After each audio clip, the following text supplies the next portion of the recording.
from the Sam Fieldhouse on the campus of the University of Nebraska at Omaha, UNO Television, in cooperation with KYNE-TV, presents NCAA Division II Wrestling.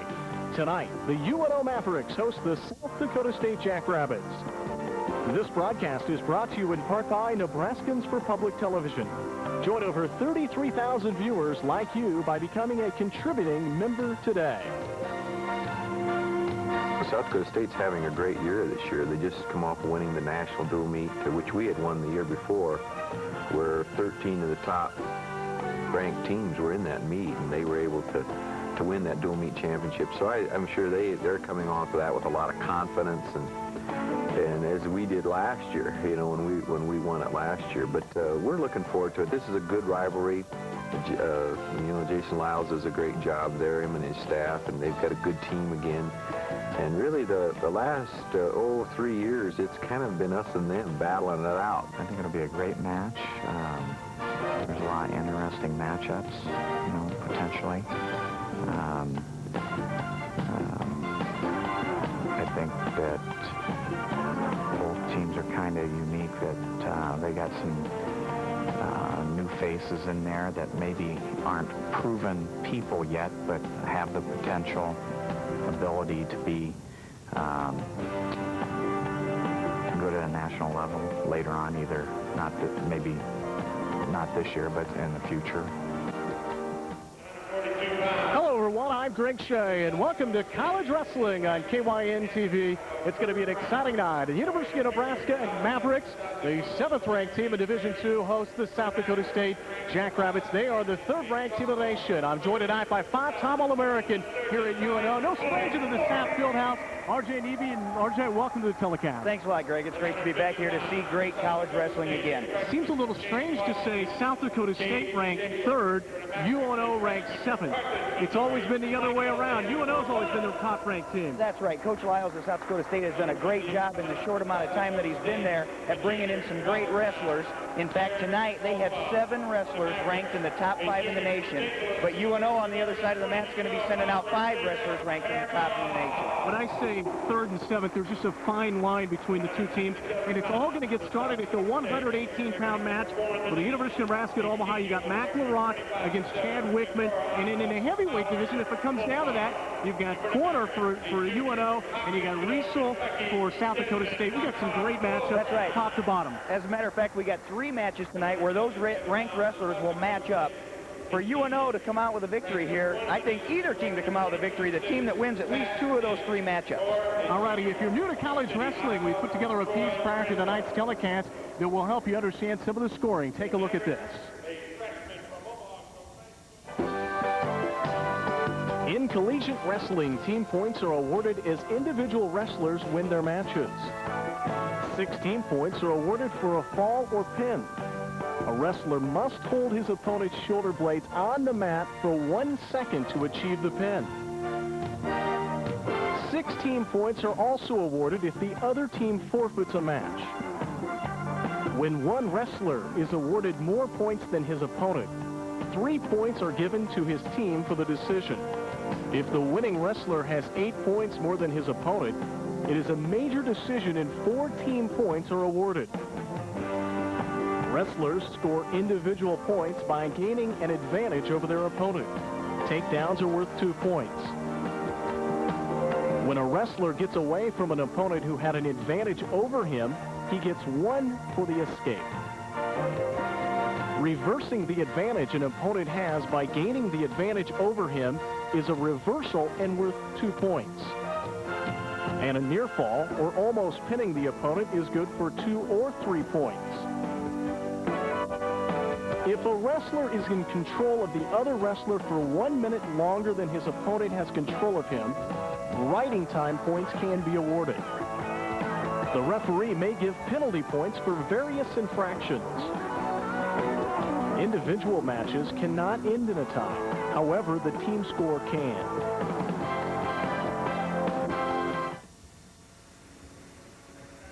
We are underway here at UNO in the 118-pound match. Again, welcome to tonight's matchup between UNO and South Dakota State. R.J. Neby and I'm Greg Shea here at Matt's side. And R.J., as we get into this thing, we'll break down some of the matches. We understand that South Dakota State has done some flip-flopping a little bit. But here in the 118-pound match, in the black and red, of course, that'll be UNO this evening. And that is Mac LaRock. And in the blue uniforms trimmed in gold and white tonight, it'll be South Dakota State University. And that's the third-ranked wrestler in the country, Division II, Chad Wickman. That's right. And Mac LaRock, he's ranked number 5, so this is a real important match for both teams. Like we were talking earlier, the 118-pound match is very important for either team just to get off to a quick start and get a little spark going for the rest of their guys. Inside. As we mentioned, there's a little juggling in the lineup, and we'll get to that as soon as we possibly can. And probably after the 118-pound match, we've learned that some of the wrestlers, actually South Dakota State, has shuffled a couple of guys to help their team's strength tonight. South Dakota State, as we mentioned, comes into this thing ranked third right now in Division II, while the Mavs are number 7. But you mentioned before we went on the air that there's a fine line. Actually, UNO last weekend beat UNK in a triangular meet, so they could easily be 6th, 5th, somewhere in that range. That's right. And really, the one thing I've always made the comment that rankings really mean nothing. The only thing that means anything is when you get down on the mat. Now, Mac LaRock was just warned for stalling by tonight's official, Tom Vincentini. Not that he's going to show any bias, but Tom's also a former UNO wrestler. A long time ago, though. I don't even remember how far back it was. LaRock is going to go ahead and shoot in, and he gets they're going to give me awarded the 2 points. You got a takedown. Was awarded the takedown. Now they're going to give Chad Wickman the escape. So it's 2-1 in favor of LaRock. Wickman's got a tight front headlock on here. A lot of pressure being applied by Wickman. Wickman comes into the match 26-4. Quick spin around by Wickman. He'll take the lead 3-2 now on LaRock with 43 seconds left to go in the first period. One thing you saw in the intro, in college wrestling, there is riding time. So you'll see on the, if they show the score clock, you'll see that the riding time is building up right now in favor of Wickman. But he does have to have at least a minute advantage in order to gain that point at the end of the match. And I'll guarantee with these two teams as closely matched as what they are, that'll come down, that'll be important in a few of these matches. We'll see it later on tonight. You mentioned just a fine line between the two in rankings and so forth. South Dakota State, who won the conference tournament a year ago, ended up 4th in the national tournament. Meanwhile, UNO finished 2nd in the nation. So it from week to week, it really varies, and tournament to tournament it varies. It really varies in the conference tournament. The NCC tournament is a very strong from top to bottom. And what happens is a lot of teams, and same with the nationals, you know, a lot of teams could help knock each other off. They get to the national tournament. Maybe South Dakota State didn't match up quite as well as UNO. UNO had a few more stronger individuals last year and was able to pull ahead of South Dakota State at the national tournament. Wickman trying to work a cradle at this point in time. He leads in the match 3-2 and working on some riding time here in this first period. Match number 1. There's the end of the first period. Wickman takes a 3-2 lead into the second period.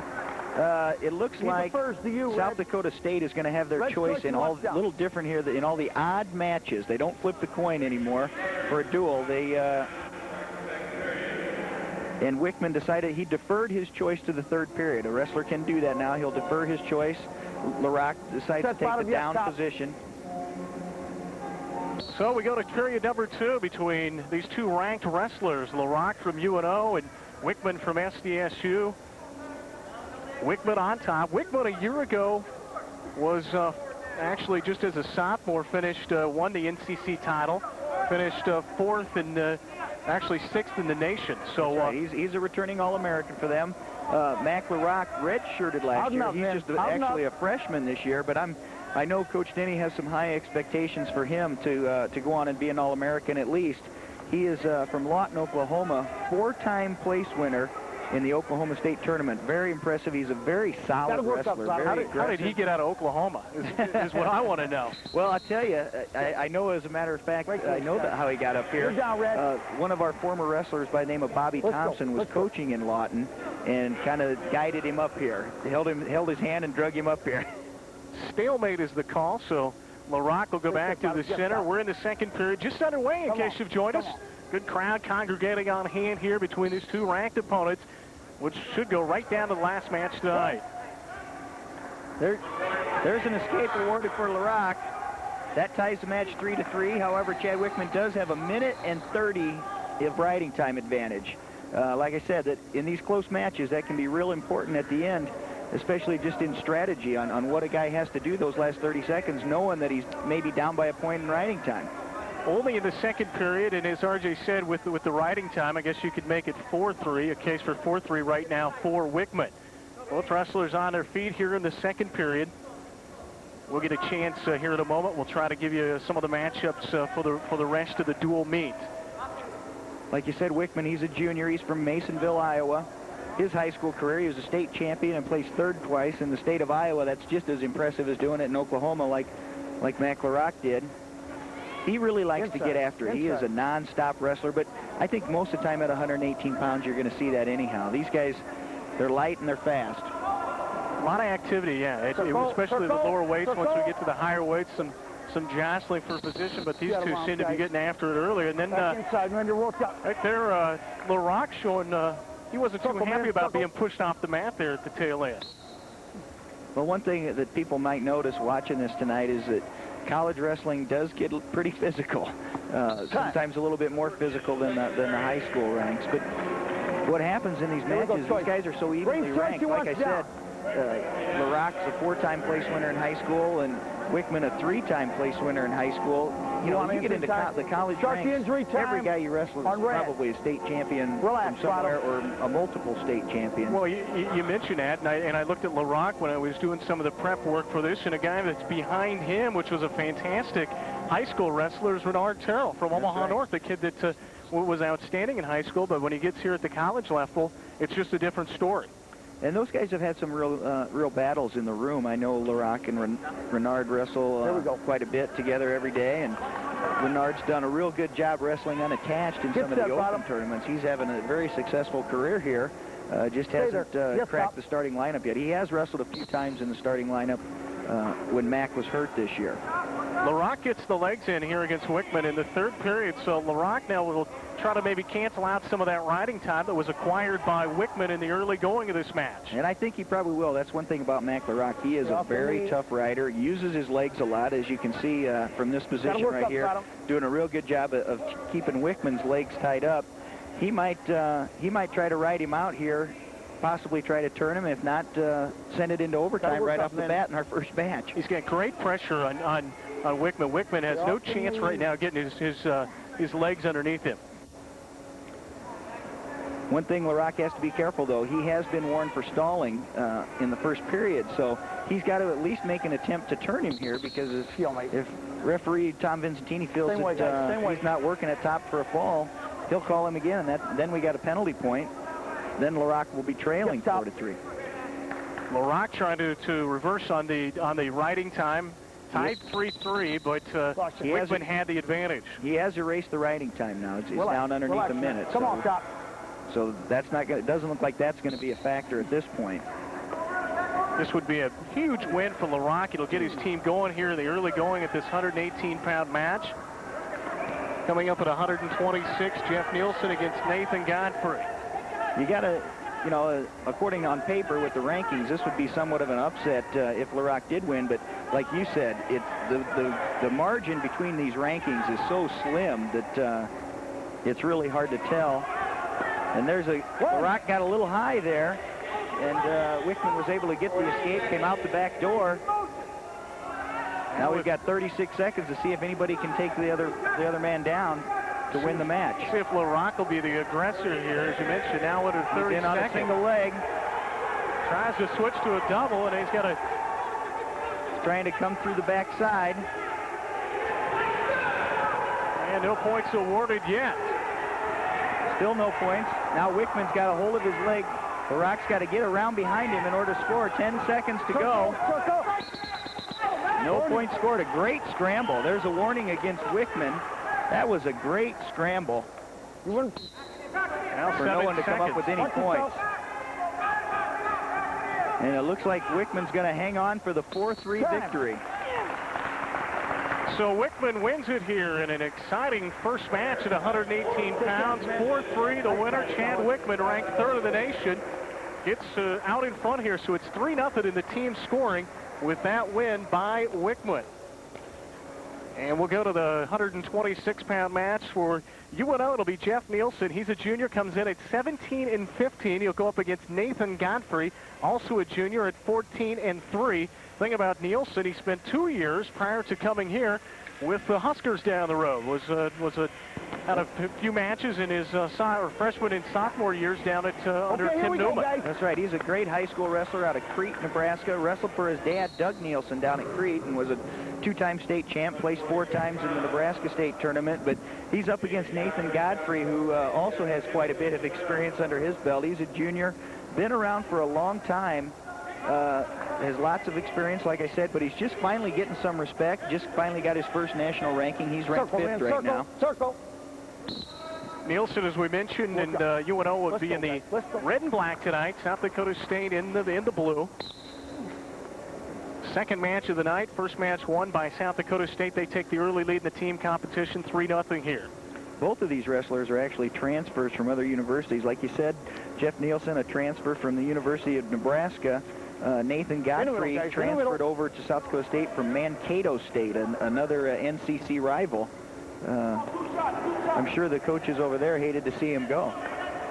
Godfrey, or actually Nielsen, according to sports information people at Nebraska, was wrestling behind a senior, and just the option was much better to come this way, come to Omaha and have a chance to start for Mike Denny.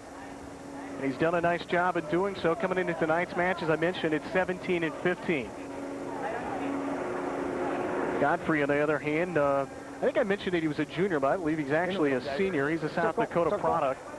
I think he's a redshirt junior is what he is. Had he redshirted that first year? And you know what? You might be right. But he did transfer from Mankato State. Both wrestlers just kind of feeling each other out here in this first period. We've got a minute. We're halfway through the first period. The one difference about college wrestling as opposed to high school is college wrestling is 3-2-2. 3 minutes in the first, 2 minutes, and 2 minutes for the last 2 periods, where high school is 2-2-2. And believe me, you definitely feel the extra minute. Nice shot, nice double leg takedown by Jeff Nielsen to get an early lead, 2-0 over Nathan Godfrey. And Nielsen work his man out of bounds, and he does take the lead. Tires 2 red. One interesting thing about this matchup tonight, especially as late in the year as it is, between the 10 matches we've got, they've only had a matchup between 2 of the weights, 190, possibly 190, and heavyweight. That's the only previous matchups between any of these individual wrestlers. So doesn't seem likely when they're both in the same conference. Same conference. They see each other a lot during the open tournaments throughout the year. So it is surprising they haven't run into each other more often. Green, escape. Nielsen lets him up, so it's 2-1. As I mentioned, Nielsen started his career at Lincoln for the Huskers in 1995-96. He was 3-4 for the Huskers, and in 1996-97 he went 9-9, had 1 start against Northern Iowa. Nielsen's doing a great job here tonight. He's really attacking quite a bit, making a lot of shots on the legs of Godfrey. This would be a match I'm sure the Mavericks would love to win, and it's probably one that they maybe didn't expect to win. Circle in, circle, circle, circle. Both wrestlers working towards the line there and almost out of bounds. You're out of bounds, guys. Godfrey just decides to step left and go back to the middle. Circle inside. Well, up next, after this match, one that a lot of people here are waiting for, Brahman Creighton, who, of course, is a crowd favorite here at 134. Weights on deck. That's another matchup of those ranked wrestlers that we were talking about earlier. The way I was figuring it on paper, this duel might end up 5-5 as far as victories tonight over the 10 weight classes. So it might come down to who has the most bonus points, either by a major decision or technical fall or even a fall, if somebody's able to get one. Nielsen leads it here in the second period. 2-1. Time. And we'll go. Choice, red. Actually, that was the end of the first period. We'll go to the second period, and it will be... Green's choice, down.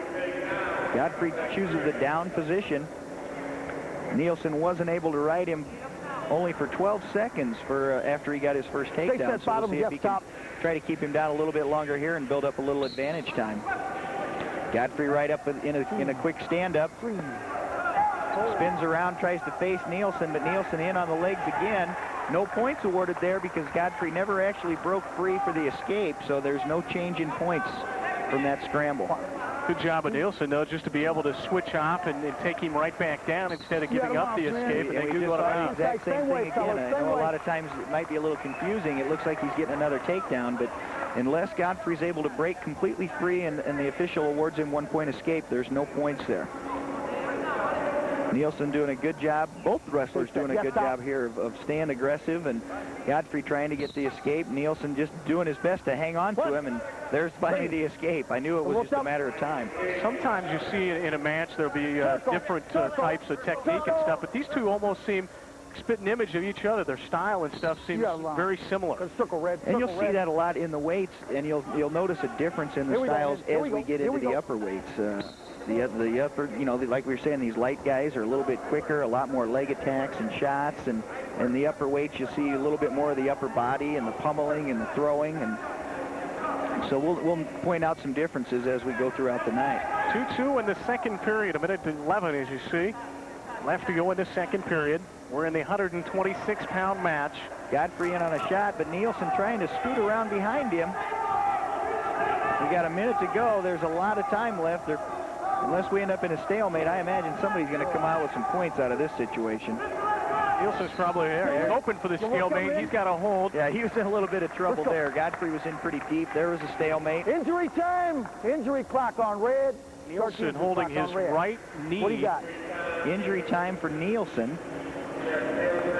In college wrestling, the wrestler is allowed a minute and a half of injury time.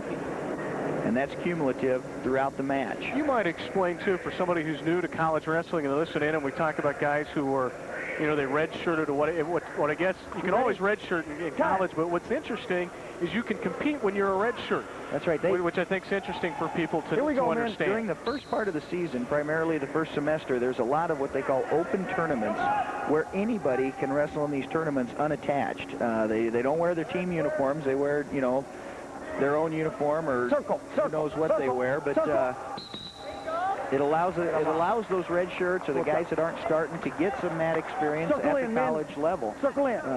So you'll see guys that are red shirts that still end up with 20, sometimes even as many as 25, 30 matches in a season. I think that's what I noticed about LaRock in 118 for UNO. Almost wrestled like somewhere close to 30 matches last year unattached as a redshirt freshman.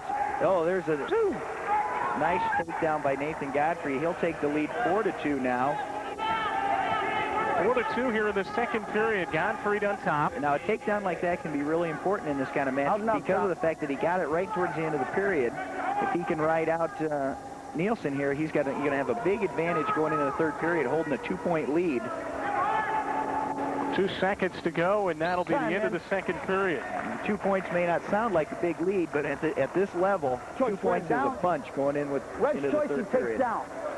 I don't believe anybody's been warned for stalling yet, and this, like I said, both these guys have been pretty aggressive throughout the entire first 5 minutes. We'll see if Nielsen gets up like Godfrey. Nielsen had a little problem early on with Godfrey when Godfrey was on the bottom. Just keeping him on the mat. We'll see if Nielsen is effective from the down position. Tries to roll him. Reversal out of it. 4-2, Godfrey in the blue, leading in this match. We're in the third period. I think we're probably going to, well, maybe not. I thought maybe we might end up in another stalemate situation. Godfrey's got a leg in. Probably doing his best to work some of the time off the clock. Start the blood clock on green.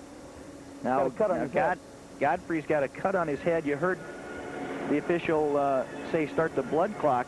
Blood is different now than injury time. In the past, injury time and blood was the same. If you were bleeding, you still only got a minute and a half. Now, because of a lot of the the diseases that are passed through the blood and things like that, they've allowed wrestlers a little bit more time for blood time, and it doesn't count against your injury time. Went and checked out Godfrey. Seems to be okay. Took a look at his looked at appear to be the forehead of Godfrey. Evidently, it wasn't anything major, so he's back on top. He leads 4-2 here. We're in the third period. Nielsen with the Mavericks. Godfrey again sticking those legs in. He's doing a real nice job of getting a lot of what we call hip pressure. You see right there, he's really controlling the hips of Jeff Nielsen, which makes it almost, when you get the legs in this tight, it makes it almost impossible for that bottom wrestler to get out. Well, that takedown's looming large now. Yep, right at the end of the period. One thing I was going to point out earlier is to keep an eye on is things just like that. Wrestlers scoring at the end of a period, those last, 10, 15, 20 seconds. A lot of wrestlers you'll notice scoring on the edge, because what happens is the defensive wrestler tends to relax a little bit. He's thinking, okay, 10 seconds left, I can relax, I'll run the clock out. Relaxes too much, the guy takes advantage of it, gets a takedown. And like you said, it's looming very large right now. Nielsen trailing 4-2 with less than a minute to go. And it looks like Godfrey's about ready to build up a minute worth of riding time. So really, he's going to have a 3-point lead instead of a 2-point lead. But Nielsen comes out of it. And he did end up getting, look at 1 second. He got 1 second of riding time, a minute and 1 second. So he's got the riding time advantage. If Nielsen can take him down, he'll be able to erase that 1 second, and we should have a tie match. But there's only 43 seconds left to go in the period in the match. So technically, it's a 5-3 situation. Nielsen will have to be the aggressor here. And he is. He's in on another single leg shot. Going to try to switch off to a double. Under 30 seconds now to go. Able to fight it out and get free. We still have 20 seconds. Coaches from UNO trying to encourage Nielsen to shoot in. He's less than 15 seconds to do something. Trailing, and now Godfrey slips one in. Godfrey becomes the aggressor. Smart by him. When a wrestler's on the offense, I've always said, if you're shooting on him, he can't shoot on you. Well, that is what we thought would be a very, very big match, one that UNO needed, but they don't come up with it. It's Godfrey who wins the match 6-3 over Jeffrey Nielsen from UNO. So now it's 6-0, and the team score on the part of SDSU. So through 2 matches, 6-0, and now the much anticipated matchup. Godfrey is asked to come back on the mat. I didn't know if they raised his arm or not. We've got Brahman Creighton for the Mavs against Paul Kenichi. Wait, guys, relax. Creighton 30-2. All right, now here we go. A junior, last year 2-time All-American here, placed 3rd in the NCAAs. 5th is his first year. He comes in ranked 2nd against Paul Kenichi. Only a freshman, RJ, but he's 25-7 coming into this match. He's got a lot of experience. And he's already ranked number 4, and he is a true freshman. We were talking a little bit earlier about the red shirts, taking that year off to gain a little bit more experience. Kenichi is a true freshman, already ranked number 4 in the nation. Very impressive. I'll tell you one thing interesting about him. In high school, he was a 5-time state place winner. And everybody says, how can you be a 5-timer? You got me puzzled. In the South Dakota, they will let junior high kids wrestle for the varsity. Wow. So he placed 6th as an 8th grader. And, there's very few states that do that. A lot of states, you couldn't, a lot of times it used to be you couldn't even wrestle varsity as a freshman. In South Dakota, that you can be wrestling varsity as a 7th grader. So forget that he's a freshman is what you're saying, RJ. He's a seasoned freshman, especially at this late junction of the season also. Well, just to tell you how seasoned he is, in high school he had 169 career victories. I mean, that's incredible. I don't think I've ever heard of a high school wrestler having that many victories. He was coached by Lee Pulse, who was a former All-American wrestler from Augustana, another NCC conference team. So Brahman Creighton coming into this match, as we mentioned, ranked 2nd, but these two locked up in here. Nice shot, and straight up into a body lock by Brahman Creighton, just showing his explosiveness over the freshman, Paul Kenichi. That was pure strength. He sucked him in, and then was just able to bowl him over, and so Creighton takes the 2-0 lead here. Now, I think for the UNO Mavericks, it's important that Creighton comes out here and really sets the tone and gets the crowd back into the swing of things, get them off their hands, and get a little momentum back to the Maverick side. Now, he's going to release him here. No, he started with the optional start or the international start. There he did release him. Brahman Creighton's very confident on his feet, doesn't feel anybody's going to take him down. Leads the team in takedowns this year. Let's go. Creighton, let's go. Right here. Rubbing his eye a little bit. As I mentioned, 30-2. He's 10-1 in duels. Coming into this dual match tonight against South Dakota State. It's so many accolades, and Kind of sounds like your career a little bit. Well, there's a lot of people saying he's going to pass me up on the win chart, and he's well on his way. He's got 101 career wins already. Number 10, I believe, tonight, coming in here. Is that where he's at right now? He's 10. His one, you said he's 10-1 in duels. His one loss in the duel came where the team had some injuries, and so they were shuffling some weights, and he actually wrestled 142 that night. So that's his only loss in duels this year. Class A state champion in 1994 at 134. Wrestled at your alma mater, Millard North. He was 34-0 as a senior, and he's carried that right in here. That must say something for Millard. It must be. A plug for the Mustangs here tonight. And a two-time All-American, as we mentioned. He leads in the match in the second period here, 2-0. Just a little bit about his two losses. Like I said, the one came when he was wrestling up a weight class. The other one came against Mark Ironside, who's the #1 ranked wrestler for the University of Iowa. You were talking a little earlier about open tournaments. Brahman in on a nice single leg, switches up to a double right on the edge. I talked earlier about scoring on the edge, and there it was. And that was your case of an experienced junior wrestling a freshman, beating him on the edge. But Brahman wrestled Mark Ironside from Iowa at an open tournament in Iowa this year. I was saying the open tournaments anybody could wrestle, so you've got Division I, you've got Division II and III, NAIA, junior college, and so they ran into each other. Mark Ironside, the defending national champ. Human buzzsaw. Yeah, he's incredible.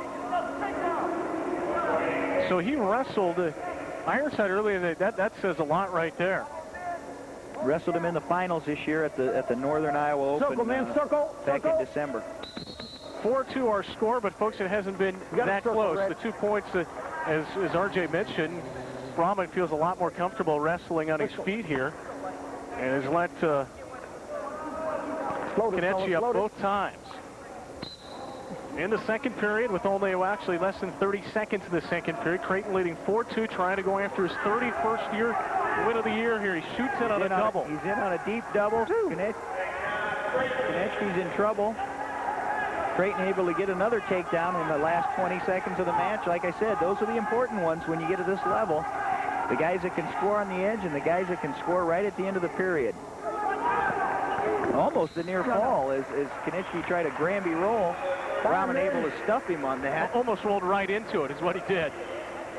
Kenichi's choice, he's going to defer to Brahman Creighton. Choice.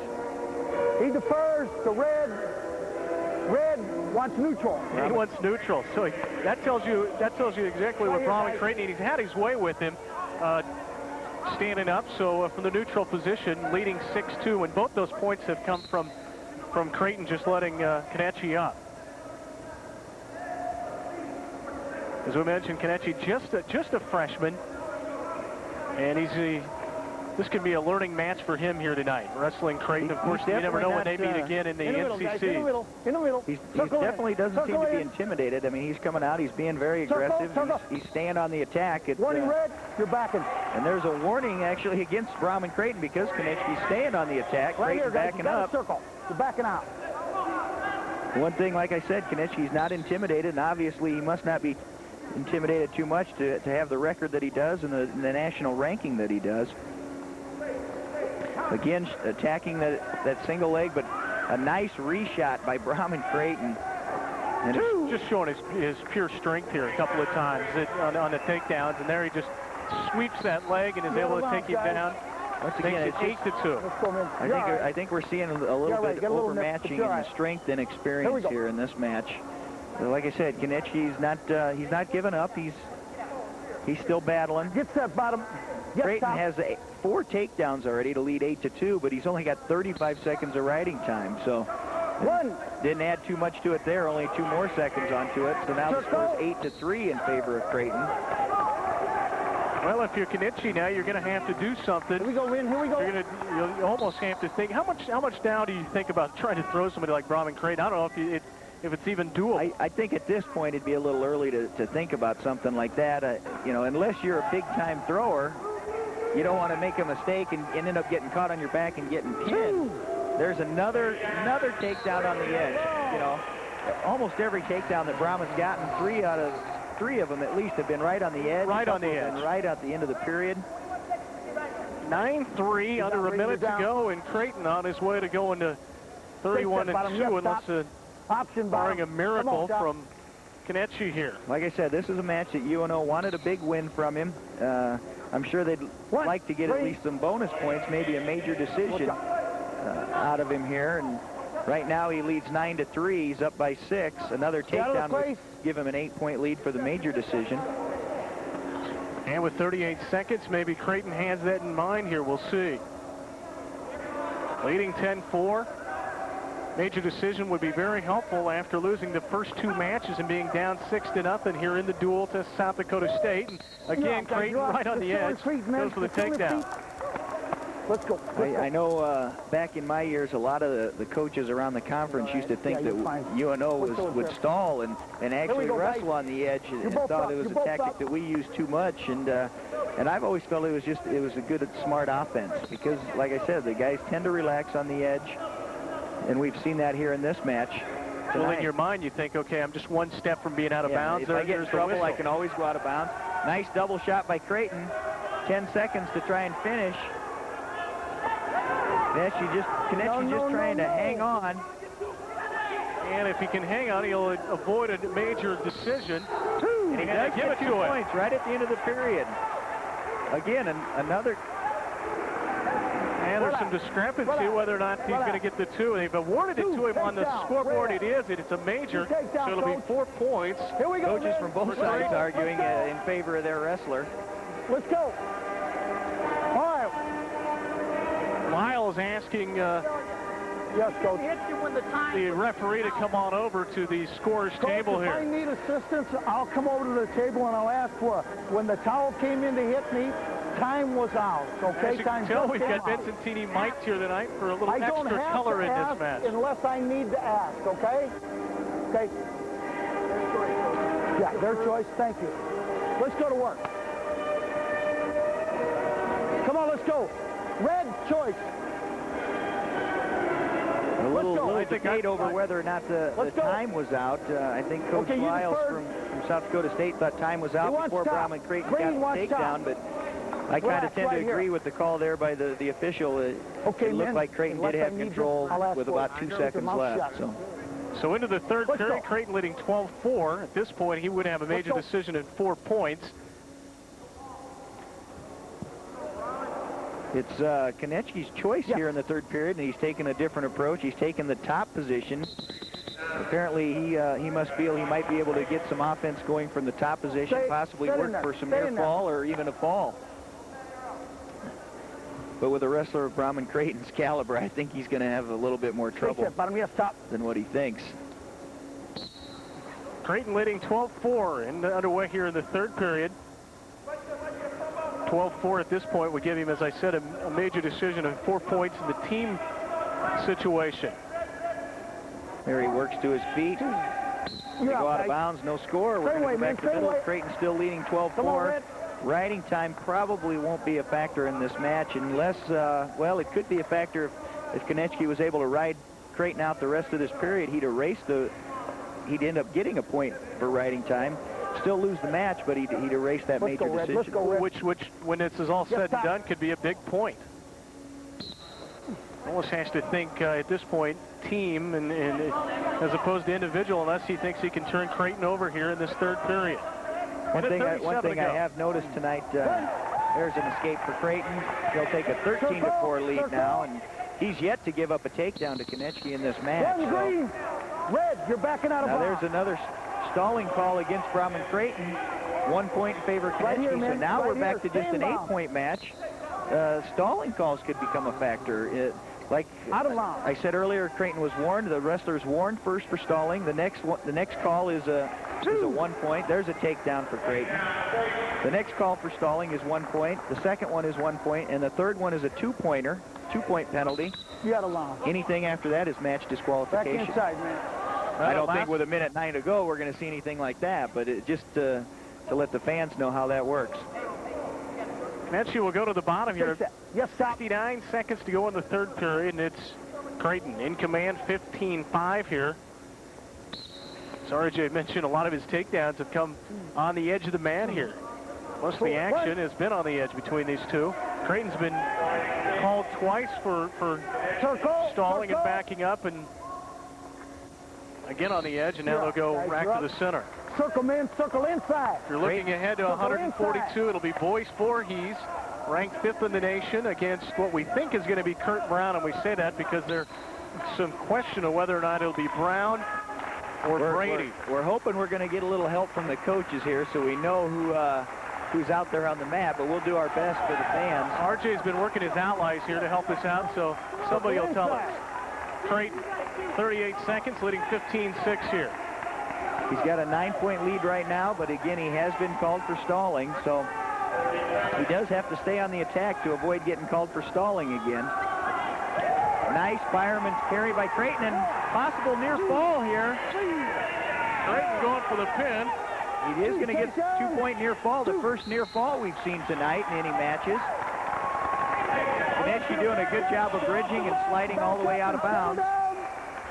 Well, that was the case there. Knecht maybe a little too aggressive with Creighton. Creighton just kind of sucked him in, hit the firemen's, and all of a sudden made this a 19-6 match. He pretty much made a statement to the freshman there, I would say.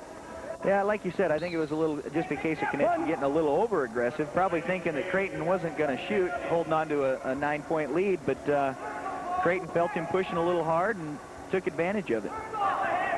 Creighton with 3 seconds will... Now this would be a situation you were talking earlier about a wrestler attempting a throw. You know, he's down big in the last maybe 10, 15 seconds. So Creighton wins it, 19-7, and we will go to the 142-pound match.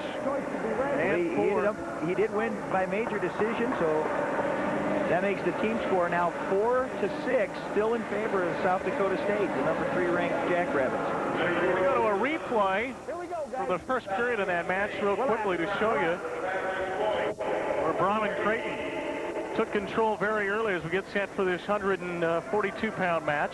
Here's the replay, RJ. Brown and Creighton. There's that double leg takedown just right up into a bear hug.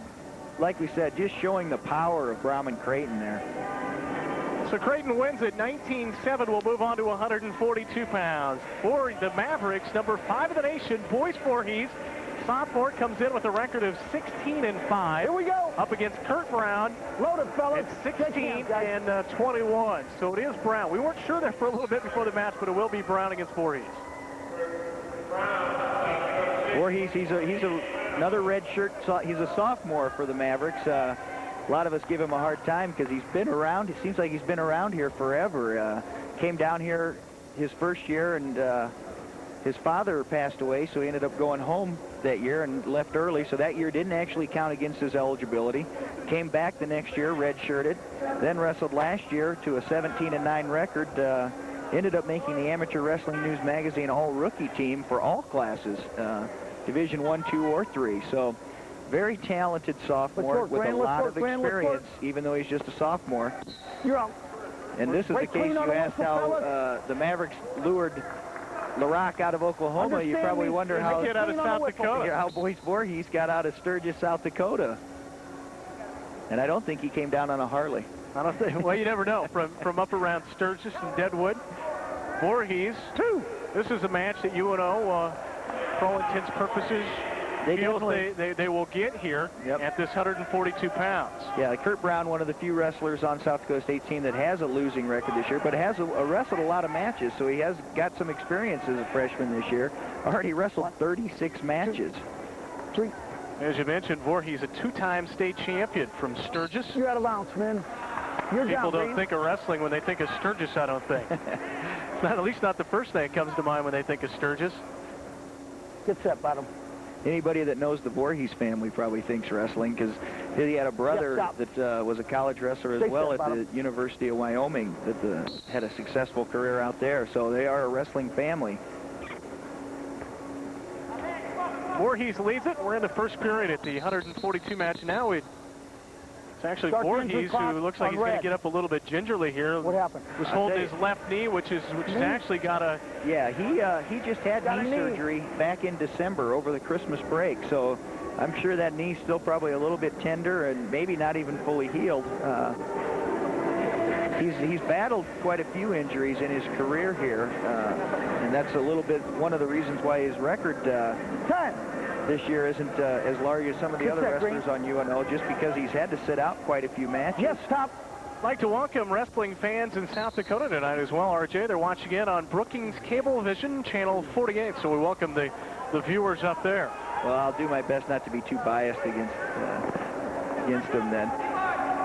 And right at the end of the match, Voorhees is a very talented wrestler, just an all-around great athlete. He, like Creighton, both those wrestlers are very hard to score on. In fact, they wrestle each other a lot during the weekend practice, and I think they have a lot of 1-to-1, 2-to-2 matches. Not a lot of points scored between the two of them because they're both so tough defensively. You know, you mentioned that, and it's so important in wrestling is the guys that, if you got a Brahman Creighton or whoever, and the guy he's working out with day to day, that guy's bound to get better. Yeah, without a doubt. And one thing I was noticing a little bit about the South Dakota wrestlers, a lot of them are what I would call leggers, use their legs a lot when they're riding on top. And you'll see that from team to team, their styles. Tendencies. Yeah, their tendencies are real similar. Creighton and Voorhees, their styles are very similar. Both very solid wrestlers on their feet. Very tough defensively. You got a circle, Green. So boys, Voorhees looking in control, at least the aggressor here in the early going. It's still the first period, leading 2-1. We're at the 142-pound match with SDSU actually leading this dual tournament right now, 6-4. Brahman Creighton just came up with a major decision to earn 4 points. Another takedown attempt and score by Boyce Voorhees. Excuse me. Another takedown on the edge. He'll take a lead 4-1 now. He's got 52 seconds of riding time already built up here in the first period. We've only got 30 seconds to go in the first period. And I imagine he'll probably do his best here to try to keep him down for the remainder of this period. And again, Boyce, as you mentioned, working UNO doing a great job of picking up points on the edge of the mat, using the whole mat here, and especially able to capitalize against SDSU. Got one standing switch attempt by Kurt Brown. Didn't get the reversal, but was able to break free for at least a 1-point escape. So that makes the score 4-2 now, with the clock winding down here in the first period. Still in favor of UNO. Boyce Voorhees. Circle. Folks wondering, RJ, being a 5-time All-American, what? I know now, ask you already, you do some high school coaching here in the area. Here we go. Tell folks what you're doing. Yeah, myself and Brad Hildebrand, another former All-American here. He's a 3-time All-American, wrestled with me here in college, and we coach out at Omaha Scott Catholic High School out in West Omaha, and really enjoying it. This is our 5th year out there, and things are finally starting to come around for us too. So Voorhees gets to take down there at 6-2 at the end of the first period. We'll head to the second. I can't emphasize enough how important these last seconds have been for the Mavericks. Both Brahman Creighton and Boyce Voorhees have doing a great job of scoring on the edge and scoring at the end of the period. Using the whole clock. This, like I said, this is a section of UNO's lineup where they had hoped to build a little bit of momentum. That's for sure. And I mean, if you look ahead to 150, maybe a toss-up between Butz and Brady. So they thought they could get Creighton and certainly Voorhees here.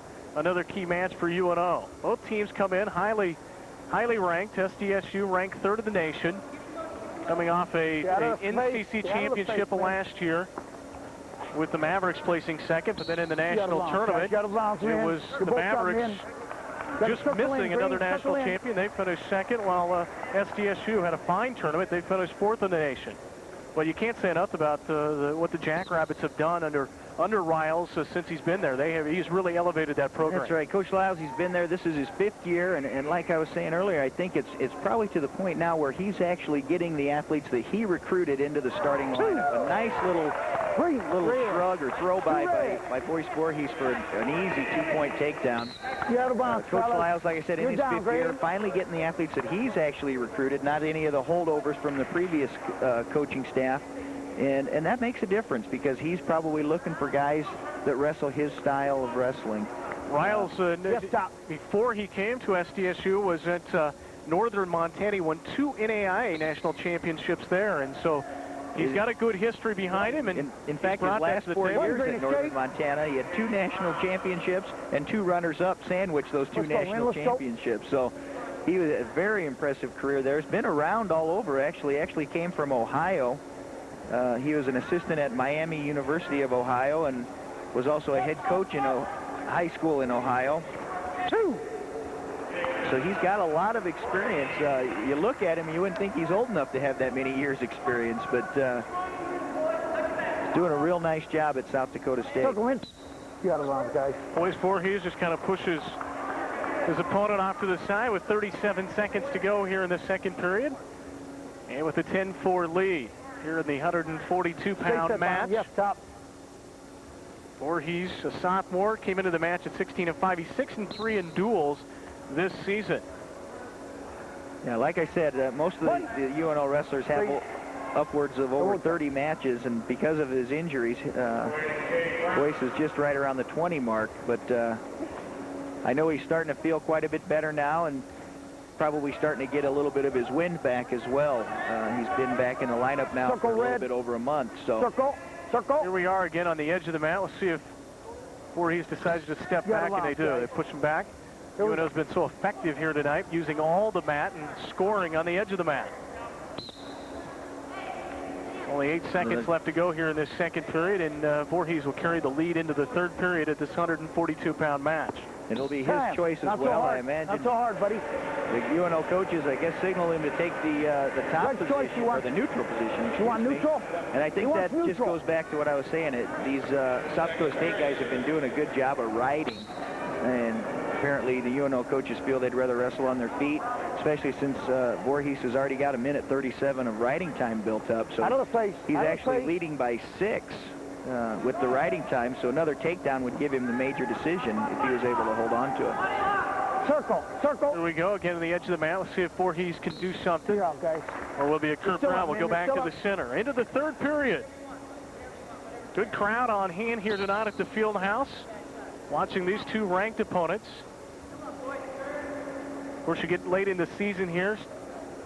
Got to be thinking ahead to the conference tournament, and might see some of these matchups again here in a couple of weeks. Certainly, Mac LaRock and Wickman, who we saw earlier tonight in the 118-pound match, that one might be a rematch in a few weeks here, come March. As a matter of fact, we're talking about seeing guys again, the youth that the University of Nebraska at Omaha has. They don't have one senior in their lineup. I mean, so these guys are going to be around for a while. There's that throw by again by Voorhees on the edge again, scores another takedown. He leads 12-5. Looks like the coaches for UNO are signaling for him to cut him loose again, and they feel he can take him down one more time. Voorhees in control here at this 142-pound match. With the riding time, essentially it's 13-6, I guess you could call it. Brown's kind of got an unorthodox neutral position, the way he sets up. Warning, Green. There's a warning against, stay in bounds, Green. Stay in bounds. Brown. Voorhees doing a nice job of staying on the attack on the edge. There's that throw by again. I mean, Voorhees is really taking advantage of Brown with that little throw by. That's probably one Brown would like to have back. That was tried to shoot quick there and was off balance, and Voorhees just made it easy. His attack, and he ends up giving up 2 points. You got to use the top. You got to use that. Now down under about 30 seconds in this third period. It looks like the Mavericks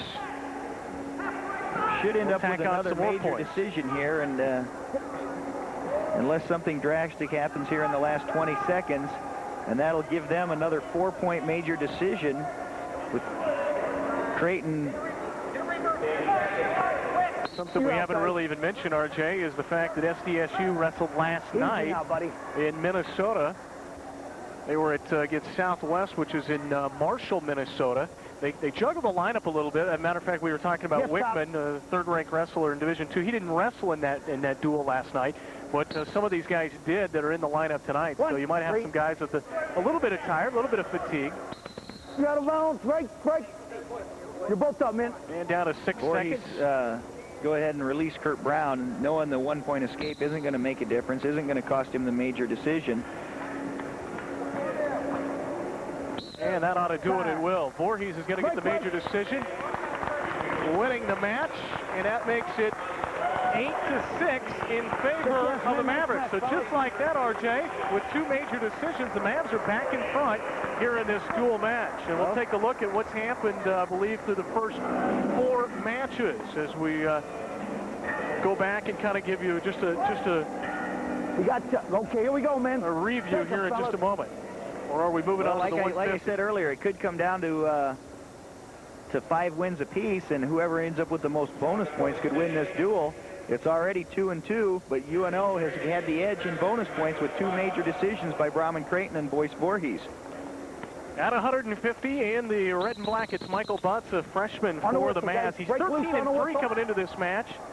And for the Jackrabbits, it's Gabe Schaefer, 7'11", another freshman. So a couple of guys that just getting underway in their college wrestling careers here. And I was wrong. We didn't show you that rundown of the matches so far. I believe it will be after this match, after the 150-pound match.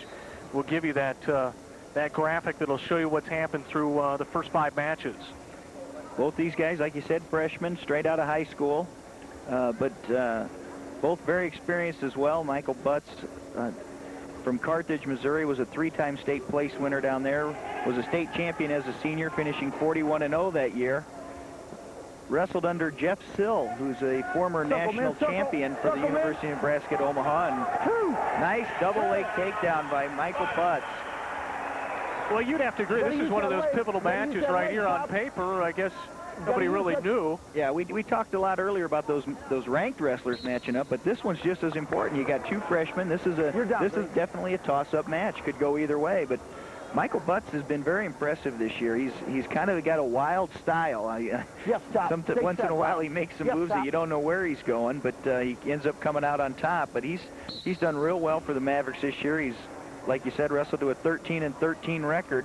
Would probably like to get over that 500 mark here tonight with a victory over Schaefer from South Dakota State. Schaefer last night in their duel was beaten 7-1. So he's wrestling for the 2nd consecutive night here for SDSU. And now all of a sudden Butz has got the legs in here and working for a move that called the banana splits, and he gets himself in a little trouble, gets a little high. Reversal. And Schaefer comes out with the reversal, and he sticks the legs right in. So these 2 guys are going to be scrambling. There's a nice Granby roll for the escape for Michael Butz. Like I said, he is a wild, flashy wrestler. I think this one might be, doesn't have as much riding on it as far as the guys that, as far as ranked guys, but as far as the team competition, as far as we don't know a whole lot about these 2, this could be the most interesting match of the evening.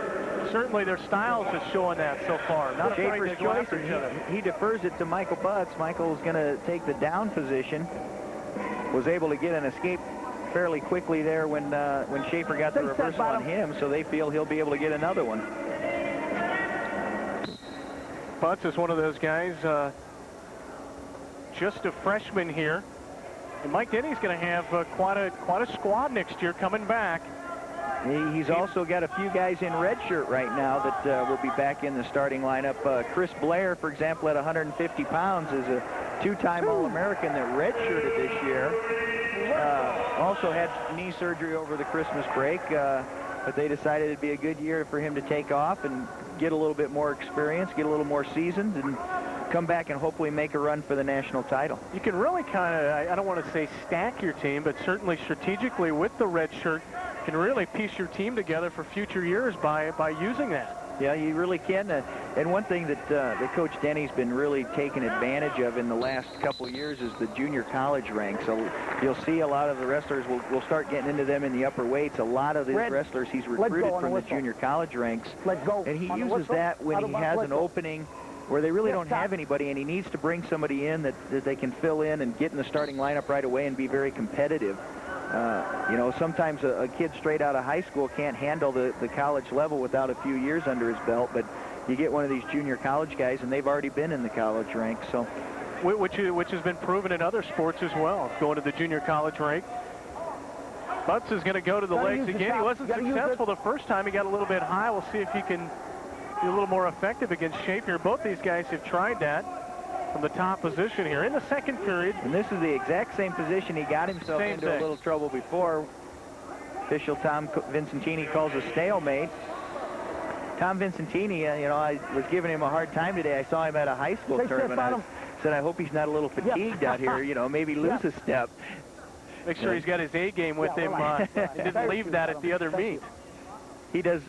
Tom does a lot of officiating at both the high school and the college level throughout the year. I've worked with him several times at the UNO Open, and he does a few duels every year here for the Mavericks as well. Butz again tries to stick in legs, and he will get him in, and he's awfully high here. We're in the second period. Under 30 seconds to go. Butz on top. The UNO wrestler leading 5-2 here. Mavs leading also in the team score. He's also built up a minute and a half of riding time. He's got about 15 seconds to go here in the second period. He's built up.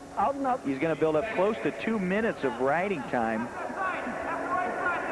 So he'll probably end up for sure getting the riding time point at the end of this match.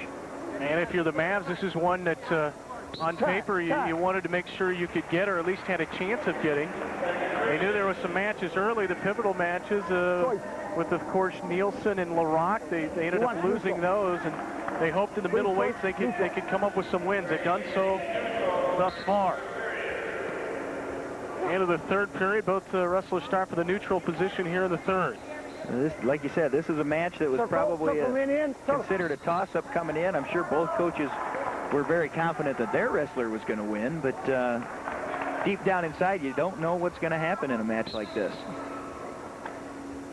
As far as the red shirt, maybe you can clear this up a little bit. How much is it, I mean, at the end of the season or whatever, does the coach look at the wrestler and say, you know, here's an opportunity, I think it would be in your best interest? Does a kid sometimes come forward and say, I feel it would be in my best interest? It works both ways, and there's a lot of factors that they consider into that. One of them might be injuries. Like I said, with those open tournaments at the beginning of the year, a nice low single attack by Michael Butz there right off the whistle.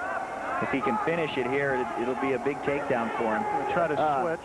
But a lot of times, the guy will be wrestled in the open tournaments and might get hurt, but he hasn't actually used any eligibility in those open tournaments. So what they might do is decide, well, okay, let's redshirt him. The other thing they'd look at is maybe who's out there for the other teams in the conference or the country.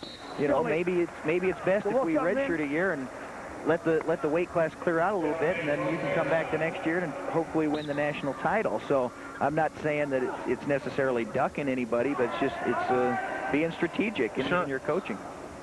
I think this day and age, it's certainly an asset to the athlete to be able to do that. Oh, without a doubt.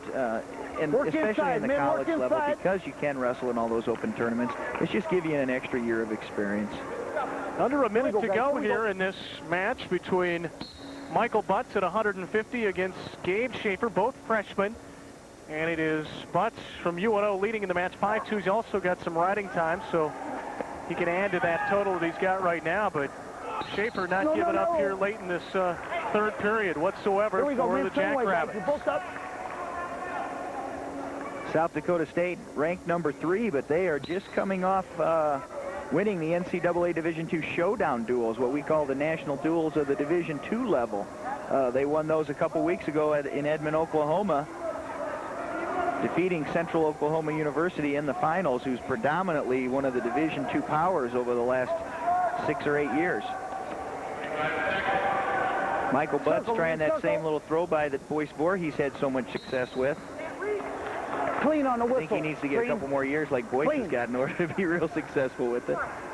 Well, I just learned from our producer that we've been calling this guy Gabe Schaefer the whole time, but it is actually Brady for SDSU, so we apologize to the fans back in South Dakota. There was some juggling, and we said that from the very outset of our telecast that we were not going to know right up until the match. This is Brady. Brady Jr. came in at 17-7, but it's going to be a UNO victory for Michael Butz, the freshman, and a very big victory here at 150, RJ, for the Mavs. Probably the person that's most offended by that is Gabe Schaefer. Jeremy Brady lost, so we've been calling him Gabe Schaefer all night. Good job, Michael. Good job, Michael.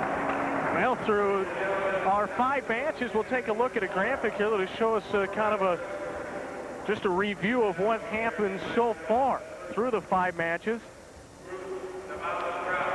Of course, with that, there you see in the 118 pounds, it was Wickman from SDSU winning that one over LaRock in what was a very exciting match, 4-3. Godfrey came up with the win, 6-3 at 126. And then it was Creighton and Voorhees, 2 big wins, major decisions on the behalf of the Mavs, winning those 4 points apiece. And then here Michael Butz wins a decision. So it's 11-6 through 5 matches. And I think if you're UNO, RJ, you're right where you want to be at this point. Oh, without a doubt. They got to be very happy to pick up the 2 major decisions. And then the win by Michael Butz could prove to be one of the bigger wins of the night.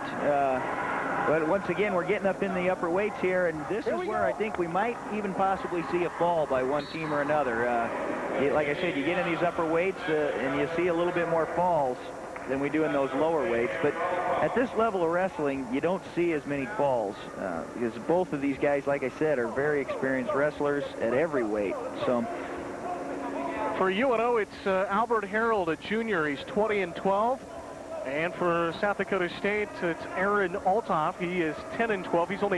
He's a junior also. So coming into this, and we talked about, or actually RJ had mentioned the junior college route, and Harold is one of those guys. He came from Merrimack in St. Louis, comes in at 20-12, 6-5 in duels.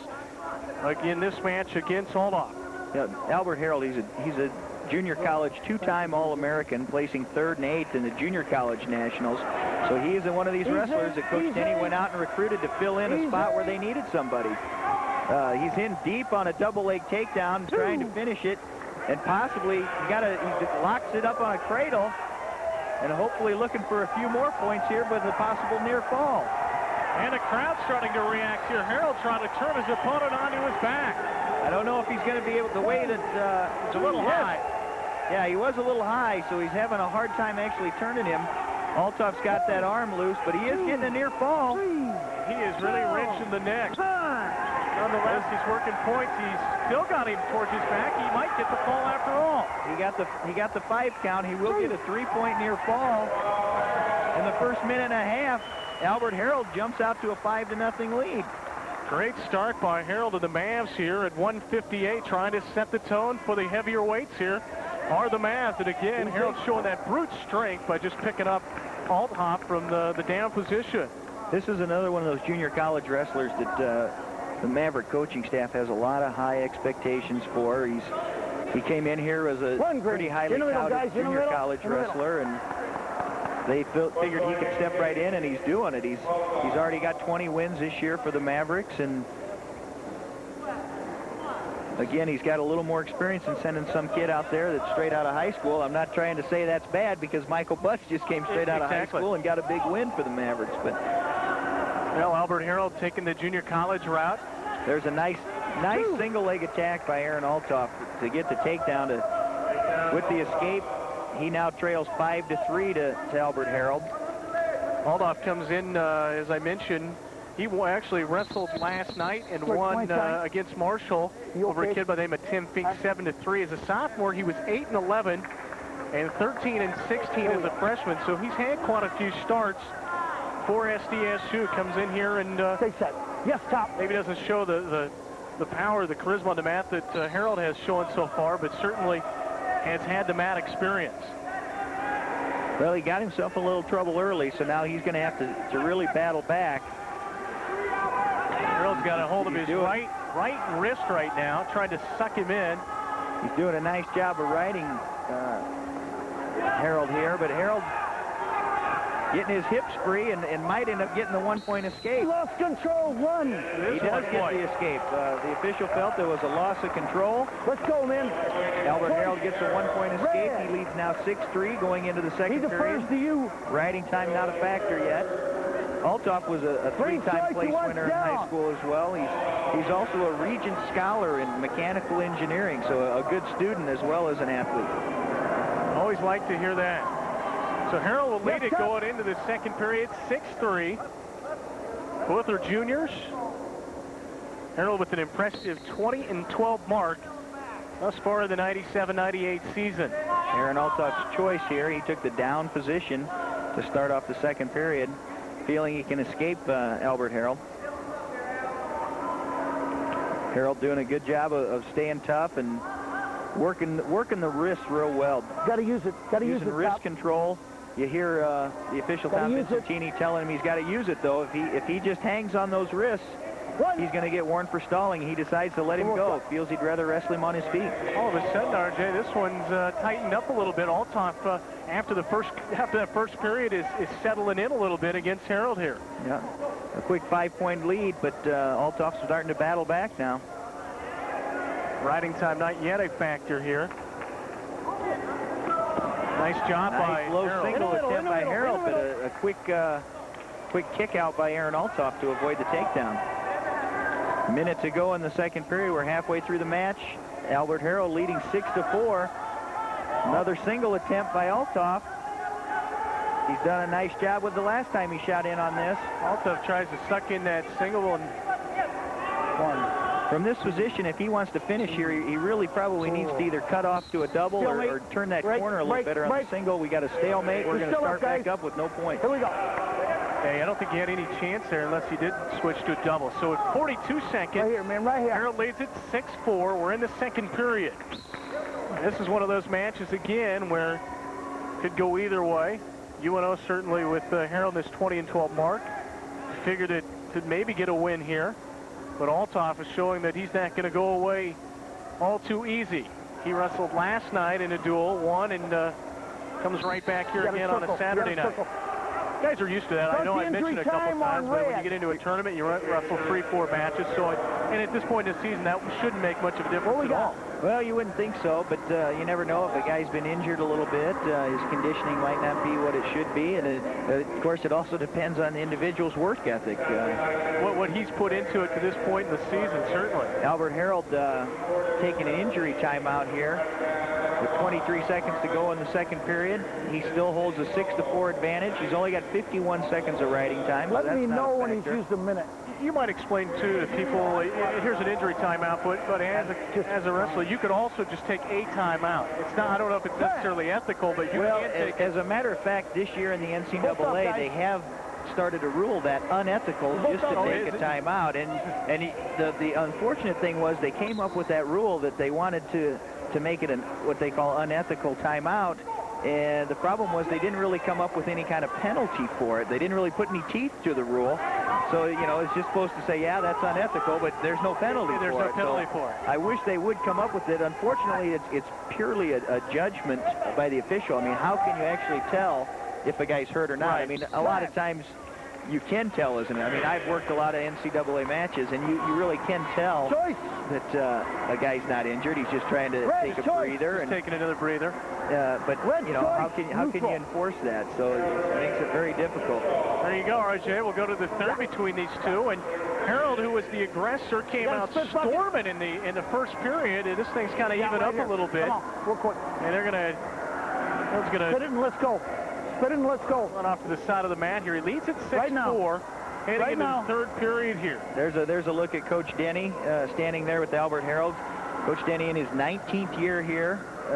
Let's go. Had an incredible run over those 19 years. They were national champs in 1991. They've been runners-up 5 times through his career. Man can spit without stopping the clock, Coach, when it ain't started. In Coach Denny's career here, he's had 96 All-Americans. So I'm sure this year he'll crack the century mark in All-Americans. Looking at the lineup they have right now, it wouldn't surprise me a bit if they had 4 or more All-Americans and 13 national champions over those 19 years. So you know what? And RJ, when I was reading his bio, preparing for this, probably the thing that stood out more than that is that he is a 3rd-degree black belt in judo. Amongst everything he's done in wrestling, he throws that into the mix, too. And I do a little bit of judo with him once in a while. I was telling you earlier, he's just a great guy, and you could probably never find anybody around to say anything bad about him. But I do say some bad things towards him when we're going in judo because, you know, I don't like to give up anything to him. But he was a national champ in judo when I was a freshman here. He won the National Masters Tournament. He's an incredible judo player. And Mike Denny watching his wrestler here at 158 pounds, Albert Harold. Try to switch this off. He leads 6-4 over Aaron Althoff, also a junior for SDSU. This match is tightened up. Didn't look like it was going to be that way from the outset, but it certainly changed here in the late going. We got another stalemate. We're going to start them back up. The official felt no action was going to come from there. No scoring was going to come from that position. Back up and sit down. That's the second time the officials warned the UNO bench. They tend to be getting a little excited, getting a little too close to the action, so he wants them to back off the mat a little bit. Now inside a minute here in this third period. There's a nice double leg takedown attempt and finish by Aaron Althoff. That ties the match up 6-6 with 50 seconds to go. And now Coach Lyles is telling him to let him go, let Harold loose. He's going to give him the 1-point lead in hopes that he can get a takedown to switch the lead in his favor.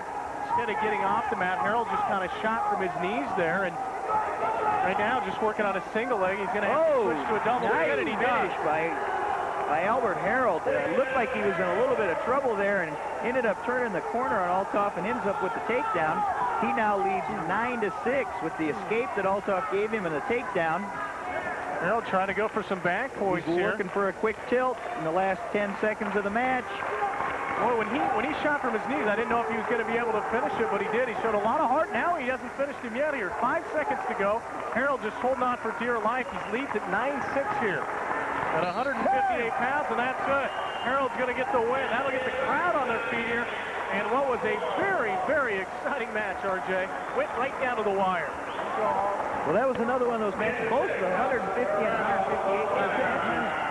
They weren't really sure who was going to come out the victor there, so UNO's got to be very happy going in 4 matches to go. They hold a 14-6 lead here. And we're going to go back to a replay of Harold's third period takedown here to show you which was obviously the difference in that match. We'll do that here in just a second as we get set and actually underway. Desmond Wilford for UNO at 167 pounds comes in as a junior, 13-16 against Howard Fullhart, 25-7. He's a senior. And Wilford actually was a teammate in junior college of Albert Harold, who just walked off the mat with the win. They both wrestled down at Merrimack Junior College in St. Louis.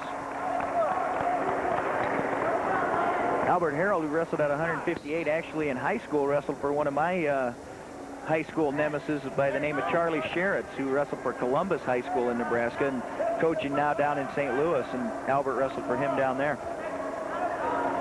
Charlie Sheritz, a name that people will remember. There's a takedown for Fullhart of South Dakota State, and he's going to end up with a 2-point near fall as well. He jumps out to a 4-0 lead. Fullhart, the number 4 ranked wrestler. He's the number 4 ranked wrestler in the country. He's a senior from Dakota, Iowa. He's never placed at the NCAA tournament, but he's got a lot of experience for the Jackrabbits.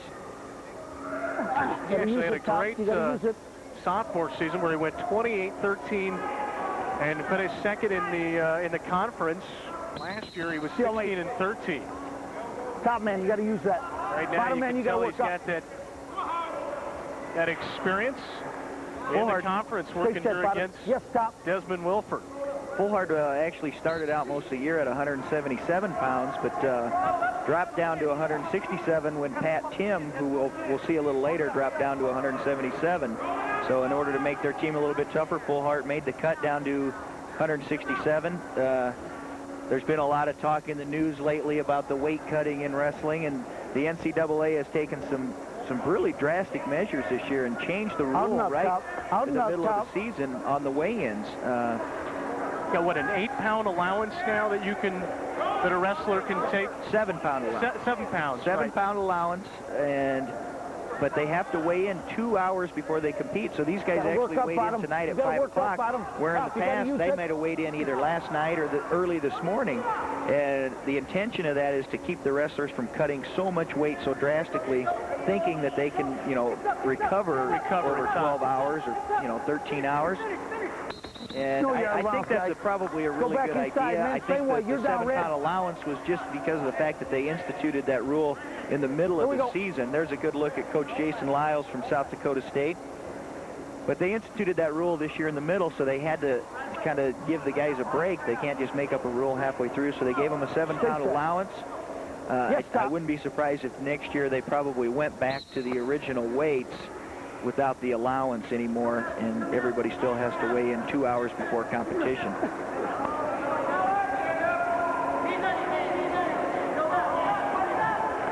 Fullhart still holding a 4-0 lead over Desmond Wilford of the Mavericks.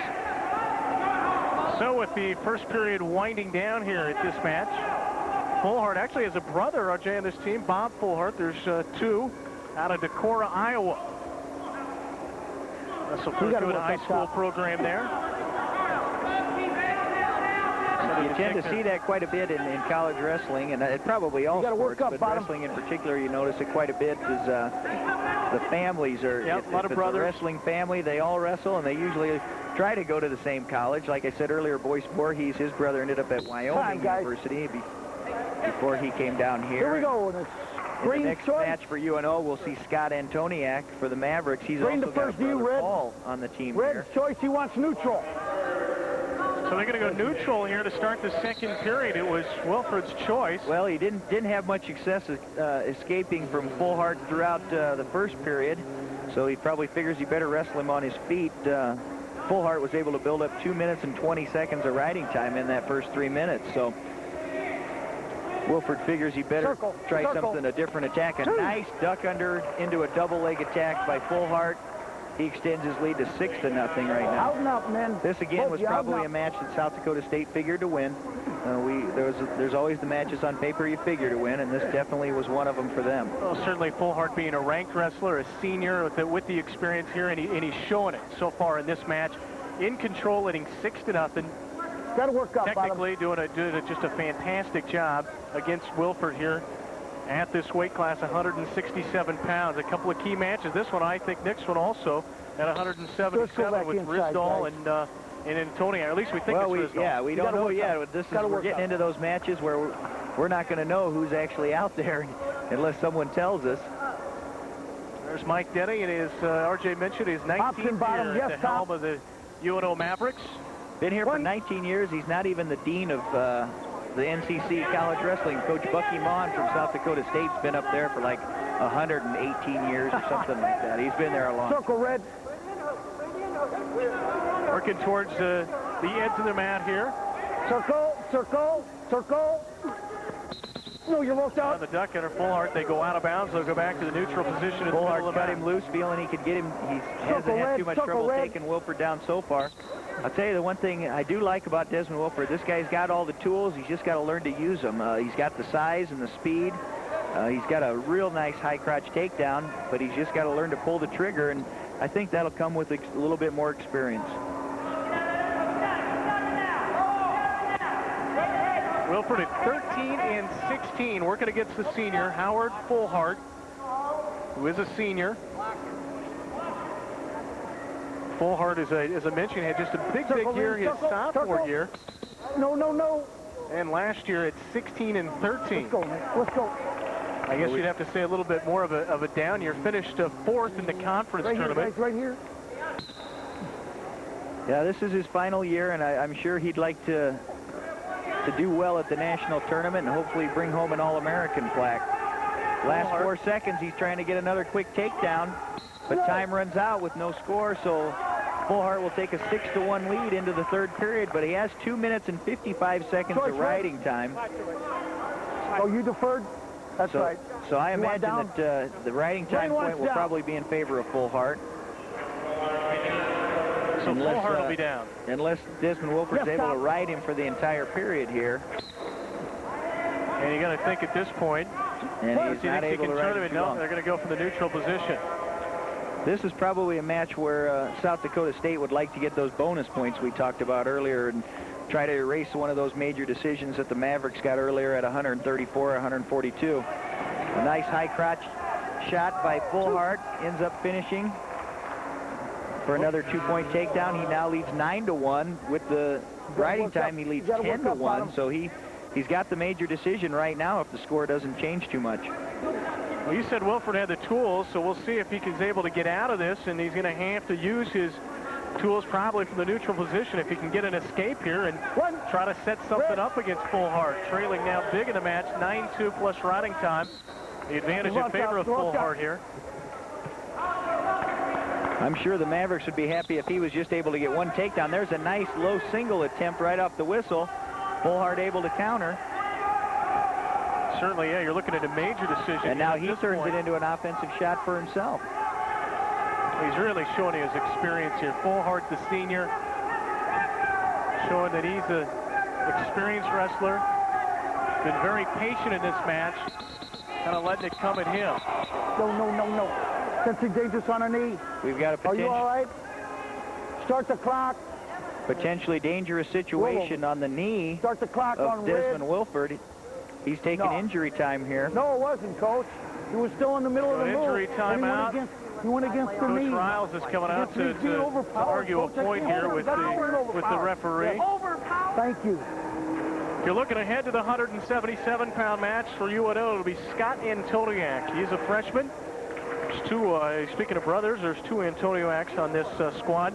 He comes in at 13 and 14, and we think it's going to be Troy Risdall for SDSU. We're not sure yet. We're working on that. He's 12 and 5. We're back to action, though, here at 167 pounds. Again, the score shows 9-2, but Fullhart does have that riding time advantage. If Desmond Wilford was able to get a takedown, he'd be able to erase and get a takedown and ride him out. He'd be able to erase that major decision. He'd still lose the match, but it wouldn't cost the team an extra team point.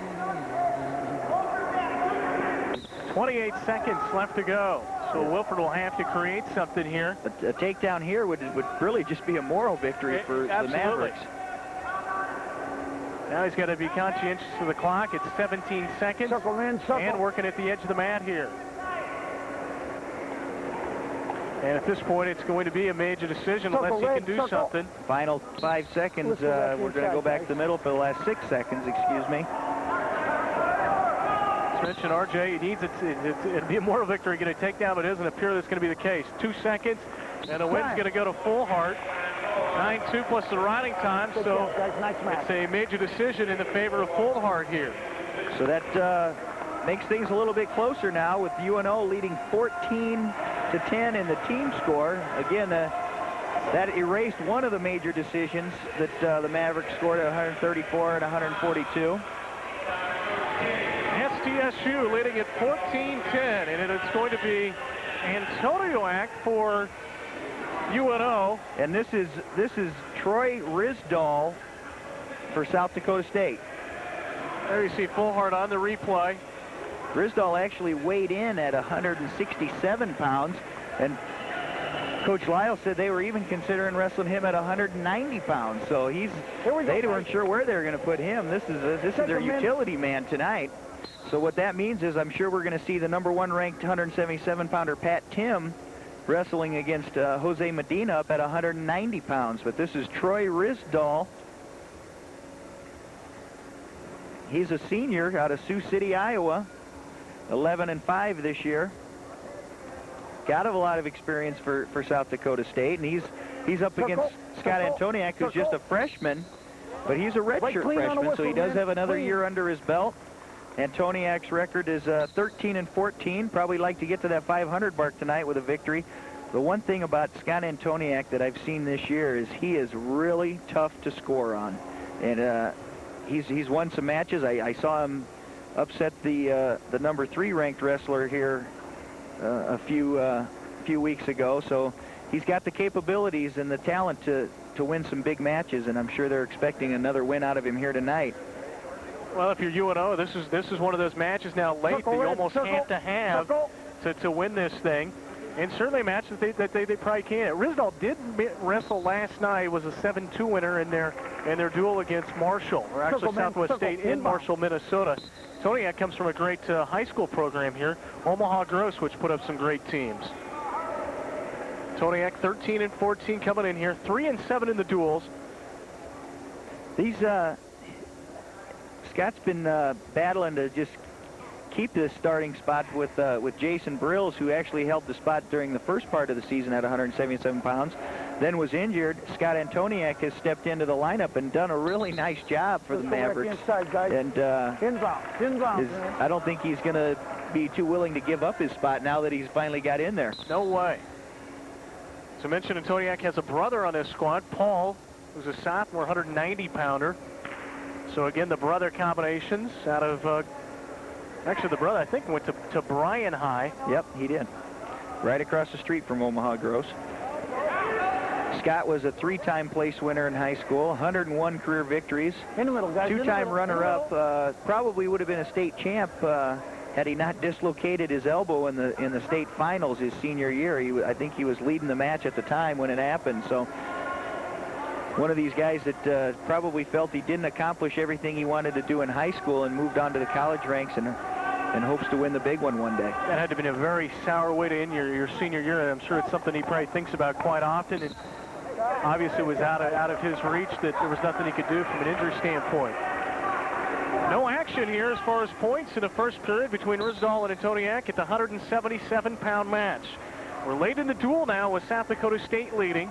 Coming to the match, ranked 3rd in the nation in Division II, while UNO ranked number 7. South Dakota State, the last couple of years, has really made a mark. Finished 4th in the NCAAs last year, won the conference tournament. And just edged out the Mavericks by a point or two, I think it was, at the conference tournament. But like you said earlier, the Mavericks came back and placed ahead of them. Ended up being the Mavericks runners-up at the national tournament. Both these teams currently ranked, like we said, South Dakota State ranked 3rd. The Mavericks ranked 7th, but probably would be 6th in the updated rankings. Pittsburgh-Johnstown is the number 1 ranked team, with North Dakota State, another team from the NCC, ranked number 2. South Dakota State again is 3. Division II Power, Central Oklahoma 4, and Mankato State is number 5. And so right in the top 10 teams, you've got actually top 6 teams, 4 teams from the NCC conference. So that tells you how tough that conference is, and that also tells you how tough it is to qualify to go to the national tournament, because you got to beat those guys. Speaks volumes. In order to get to the national tournament. If you can get out of your conference tournament, you've got a pretty darn good chance once you get to the national tournament. That is definitely true. In the second period, 1-0. In fact, as a matter of fact, that's how they determine how many qualifiers a conference gets, is how well their conference did at the national tournament the year before. And the North Central Conference every year ends up with the most qualifiers because the wrestlers do so well at the national tournament. How about Nebraska high school wrestling? There's some good wrestlers coming out here in the next couple of years that maybe will stay home. I'll tell you, there's a sophomore class right now in the Nebraska ranks in A, B, C, and D classes. There's a bunch of sophomores down there that won state tournaments the state tournament as freshmen. So there's a lot of guys that are hoping to end up being 4-time state champions, and that's a class that I really am interested to see where all those kids end up wrestling in the college ranks, because there's a bunch of sophomores all over the state that are really impressive. I mean, there's a lot of impressive wrestlers everywhere. You look at David Miller from your alma mater, from Kearney High School, national record setter, just setting all kinds of pin records. Speaking of David Miller, I saw a deal the other day that ranked USA Wrestling ranks the top high school seniors, and they've got Miller ranked number 1 in the nation at 145 pounds, and there are some others around. That says a lot for him, and it says a lot. It helps the Nebraska wrestling in general. Sure. It just builds the popularity. Nice inside trip attempt by Scott Antoniak on the edge, but not able to finish it. He trails 1-0 to Troy Risdall. But again, that was an escape. Risdall took the down position here in the second period, so it's 1-0 in favor of him over Scott Antoniak. UNO trailing South Dakota State in the team scoring here. We're in the second period. You're talking about David Miller. He's already signed with the University of Nebraska this year, so most of the schools have probably heartbroken to see that happen already. They didn't even seem like they didn't even have a shot at him this year because he signed so early, and I'm sure he did that just to take a little of the pressure off of him of having to worry about it. His only loss in high school came to a kid who's now at UNO here, Renard Terrell, who's I believe a redshirt freshman here, and Miller was a freshman in high school. And Renard was a senior. Only match he ever lost, and he'll be going for his probably his 3rd consecutive title in just a couple of weeks. And that match was in the state finals as well, so if he wins it again this year, he will be a 4-time finalist. So Risdall on top, leading 1-0 here.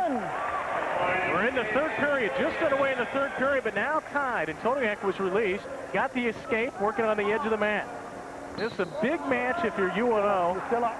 We're all tied up at 1-1, and For all intents and purposes, riding time is 0. That's only 2 seconds in favor of Antoniak, so that really doesn't seem like it's going to mean anything. This might end up being one of our first overtime matches of the night. We haven't seen one yet. So Antoniak trying to work a 2-on-1, get in position here. Circle, circle, circle, circle. It's been one of the more, I guess you could say, uneventful matches that we've had. With the low scoring, 1-1 is all we've seen in this match, but certainly far from over. Well, like I said, Antoniak's a very difficult wrestler to score on, very strong defensively, and apparently Troy Risdale's is the same way. So about a minute to go here in the third period, and we're tied up 1-1. Double leg takedown attempt by Risdall, but no points scored. Like I said, Scott Antoniak does not give up takedowns very easily. His defense has been excellent here, down to 69 seconds in the third period. Somebody's going to have to do something, though. This is a situation where I really hope to see the wrestlers get on the attack, because you hate to see it come down to a decision by the referee, because the fans came to see the referee. They didn't come to watch the official decide who wins a match, and I'm sure Tom Vincentini doesn't want to have to decide that either. Exactly. Antoniak in the red and black for UNO, and Risdall, this senior, coming to the match at 12-5. Another single leg attempt by Risdall. Out of 41 seconds to go here in the third period. Risdall in on that single leg. Tied at 1. He's trying to get the takedown, and now working at the edge of the mat. We'll go back to the center with 30 seconds, RJ. 30 seconds to go, and the crowd's starting to get into it now, because they know anything that happens here probably is going to decide the match. And they'll really roar if Antoniak can do something here at 177 pounds. Tied at 1-1, under 30 seconds, and Risdall switches to, well, he tried to switch to a double leg. Still got the single, high single. The Cowboys already out, ready to, no points yet. Antoniak trying to scoot around, but Risdall still hanging on to that low single. Trying to cross-face him and get to the position. He got it with 2 seconds to go, and what a win by the redshirt freshman for UNO. Scott Antoniak raises his record to 14-14, and they are on their feet. Wow, what a win, RJ. Like I said, he's very tough to score on, and he ended up turning Risdall's attack into his favor by scoring the winning takedown. About 2 seconds to go, I think, is when the official actually awarded the points. We're going to go to a replay of that. Antoniak working his way off the mat. He is absolutely gassed. And he gets the takedown with just 2 seconds to go. And actually, it was Risdall that had shot in, had what appeared to at least a stalemate, and a good cross pace by. I mean, he was in deep on that on the leg attack and unable to finish. Here's a look at it. Antoniak just scooting around the back and getting control. He hooked the leg with his own leg and gets the takedown to win the match. There's a case of balance, and Antoniak wins it. Redshirt freshman goes to 14-14, and that'll set up these next 2 matches. Boy, it's going to be interesting. You've got Jose Medina, ranked 6th in the nation. He's a junior, 25-6 for the Mavs. And number 1 ranked Pat Tim at 22-6. But as you mentioned, he's usually a 177. Yeah, he's ranked number 1 at 177. However, he has wrestled 190 this year because he wrestled Jose Medina this year in the UNO Open. So this is a rematch, one of the few rematches that we've got tonight. And actually, Pat Tim was leading the match, but Jose Medina pinned him. So I'm sure he'd like to redeem that loss if he could. And Medina, as mentioned, RJ, the guy that has gone the junior college route, comes from Triton, Illinois. He's actually a Chicago product. Wrestled at junior college for 2 years and now comes here to UNO. Actually sat out a year. I think he was doing some construction for a year and didn't think anybody wanted him, and Coach Denny had to track him down in the construction field to get him back out here on the wrestling mat. And he is definitely a pinner. I think he leads the team in pins this year. They think he might possibly set the single season record for the Mavericks.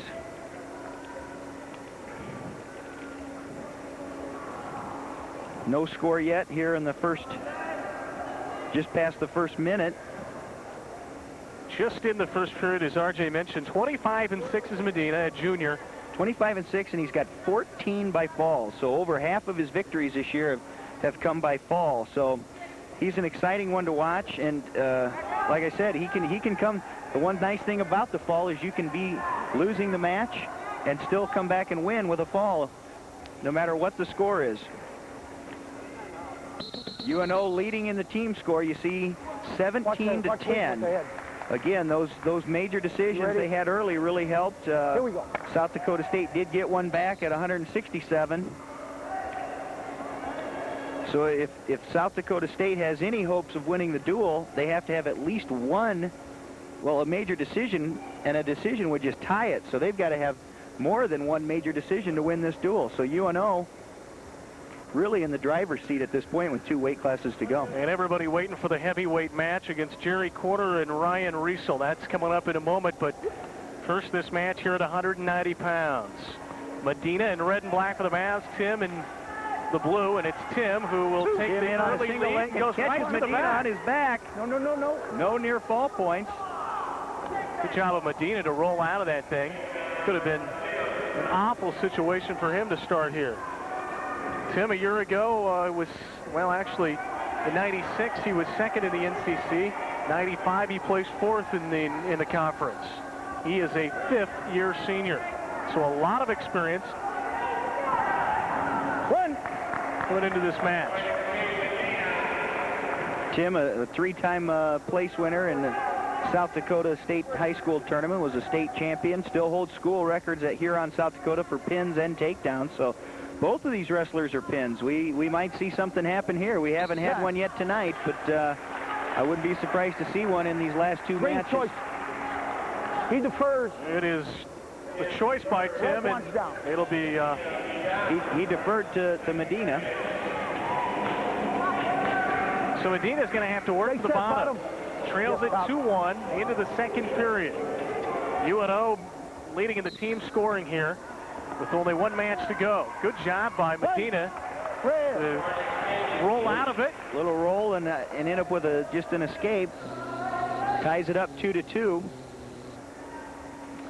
Tim holding on to 31 seconds of riding time still here in the second period. The one thing I was going to say about Jose Medina, he's really hard to score on. I've wrestled a little bit with him in practice, and he's got real strong, powerful hips and legs, and it makes it really difficult to score on him. Medina here, more the aggressor. Tim's kind of got an interesting style. He almost waits for you to attack and then tries to counter. I think actually both of these wrestlers are that way, so they're going to have to start opening up a little bit. And here we got a big scramble by both wrestlers. Yep. They're both getting on the aggressive. Medina, I think, is one of these guys that you'd call a late bloomer in high school, never even placed in the state tournament, went on to become a 2-time All-American at Triton Junior College in Illinois. And I guess you'd have to say in that case, Medina's just a guy who loved the sport.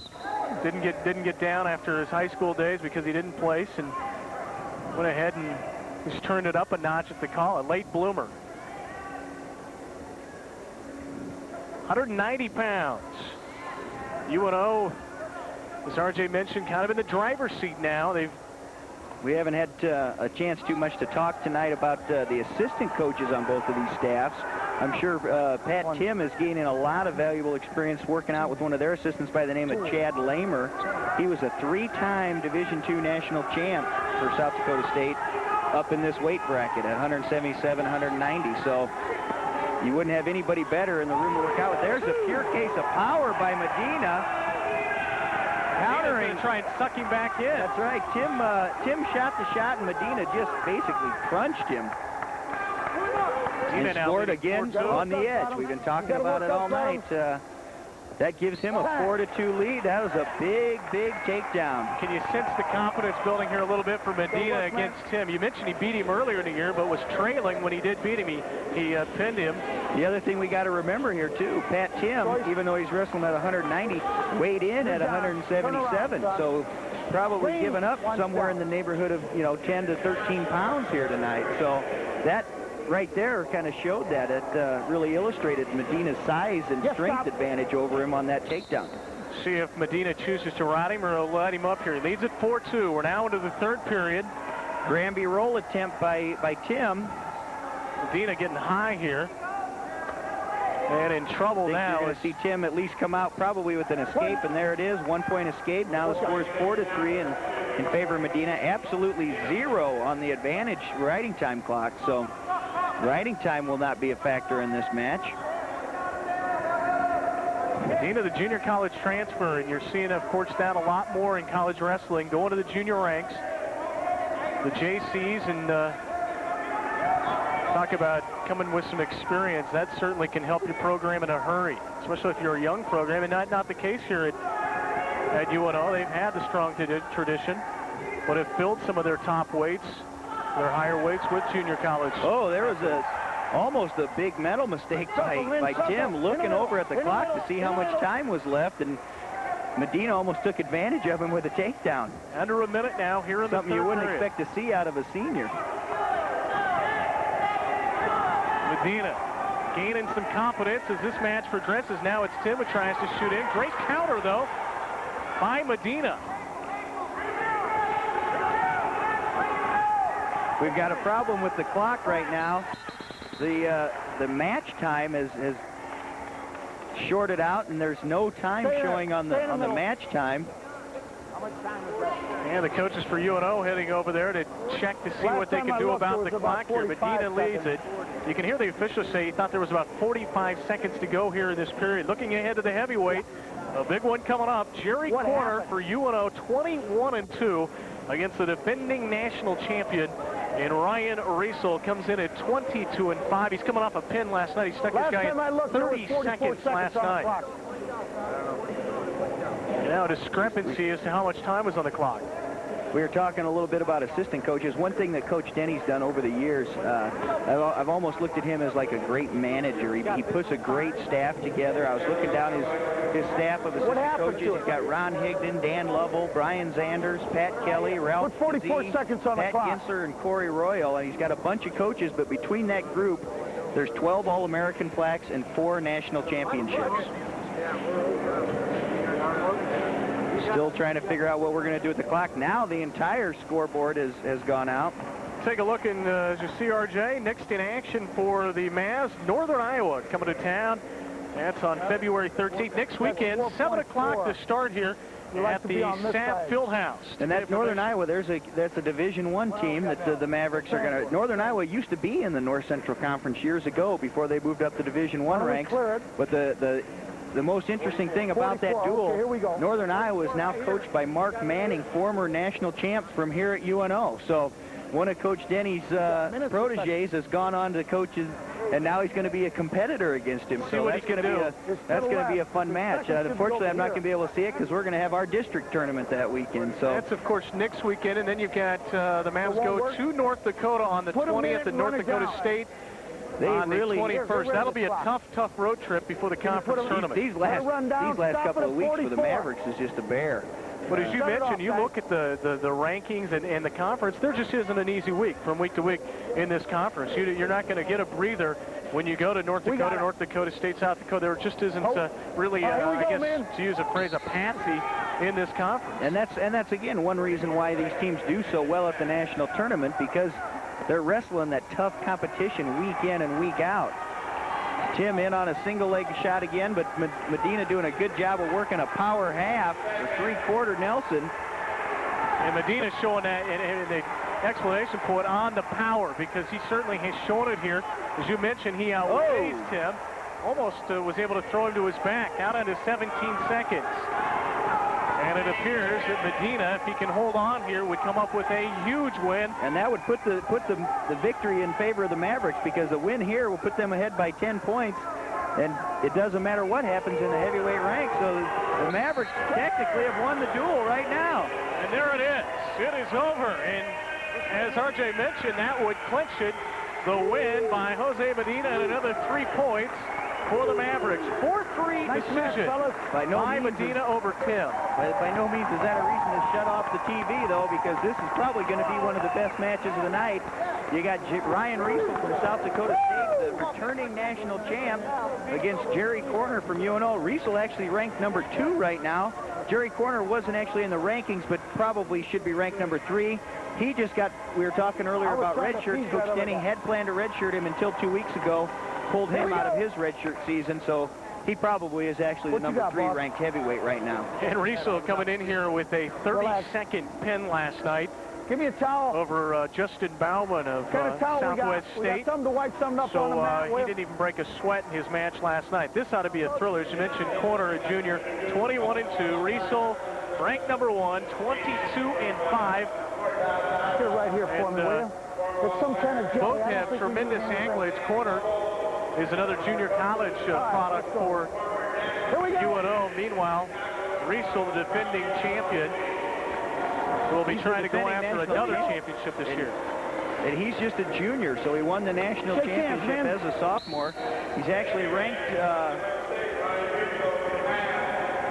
number 2 right now. As I said, he's behind Tim Croft of Carson Newman, who's beaten him once this year down at the at those national duels that I was talking about earlier. So that's why Risdall lost his number 1 ranking. Circle. Risdall had an unbelievable high school career, too. He was a 3-time state champion in high school from St. Lawrence, South Dakota at Miller High School. So we're underway here in the heavyweight match. He was also a wrestler that wrestled down at Nebraska University. That's right. That's where he started. Went down there. Oh, a nice leg attack by Risdall for the takedown to take an early 2-0 lead over Jerry Corner of UNO. He won the UNO Open, as a matter of fact, when he was with the Cornhuskers. So he's got quite a history for being a junior, and he's got a chance to come back next year, depending on what happens this year. He, of course, will return again for Coach Lyles in 98-99. Both these wrestlers are juniors, so I'm sure they're going to see each other quite a bit. This is actually the 3rd meeting between the two. They've wrestled twice last year, and they actually split. So this is the rubber match tonight to see who has the edge. And it's the one thing we haven't really touched on is how important these matches are tonight when it comes to seeding at the conference tournament. Risdall working out in front here as Corner tries to escape. Risdall's got the left arm around the neck and the hold of the chin, but now it doesn't matter because there's the escape. So it's 2-1. Risdall leads. We're in the first period here. Ryan Risdall. These are both good-sized heavyweights. I know Jerry Corner probably weighs in somewhere around the 260 mark. Risdall, I would imagine, is probably pretty close to that as well. They do have a weight limit now on heavyweight. Years ago, it used to be unlimited. You were talking a little earlier to me about Mark Rigatuso, former 2-time national champ here for the Mavericks at heavyweight. I remember he only weighed in at about 204 pounds, and I remember watching him wrestle guys that weighed up over 400 when they didn't have a weight limit on it. So with the weight limit now at 275 pounds, you don't see those great big guys anymore. And you think about the heavyweight at Nebraska back probably 4 or 5. Well, it's probably been longer than that. It's been Albright 10 years when ago. he was Gary Albright, yeah. When he was there, and how big a heavyweight he was at that time. We're in the first period, actually under a minute here in the first period. Risdall leads at 2-1, and both these guys just kind of feeling each other out here. Neither one has been overly aggressive. Now Risdall tries to set something up. And Risdall with the takedown. Leads it 4-1. Under a minute to go in the first period. Corner last year in the conference tournament, 3rd place finisher.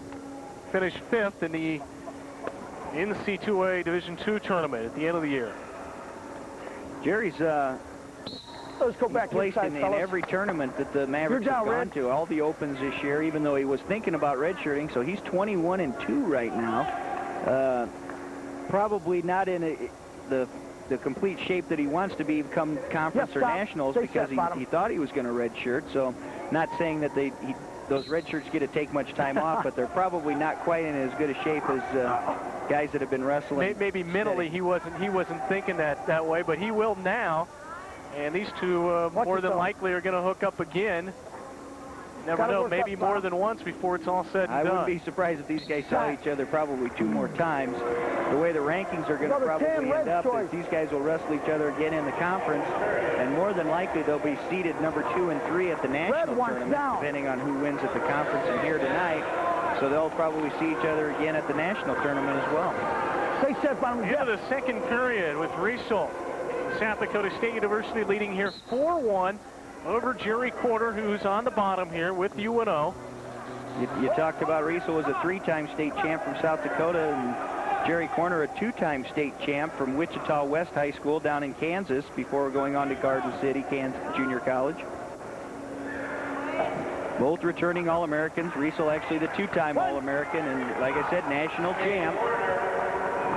Well, maybe the door's open here a little bit for Corner on this escape. Working from the center of the mat, now down 4-2 here in the second period. In riding time, though, had the advantage of Risdall here. So all intents and purposes, it's 5-2 in favor of Risdall at this point. Risdall last year finished up the year at 40-8, just the 3rd wrestler in South Dakota State history to get 40 victories in a season.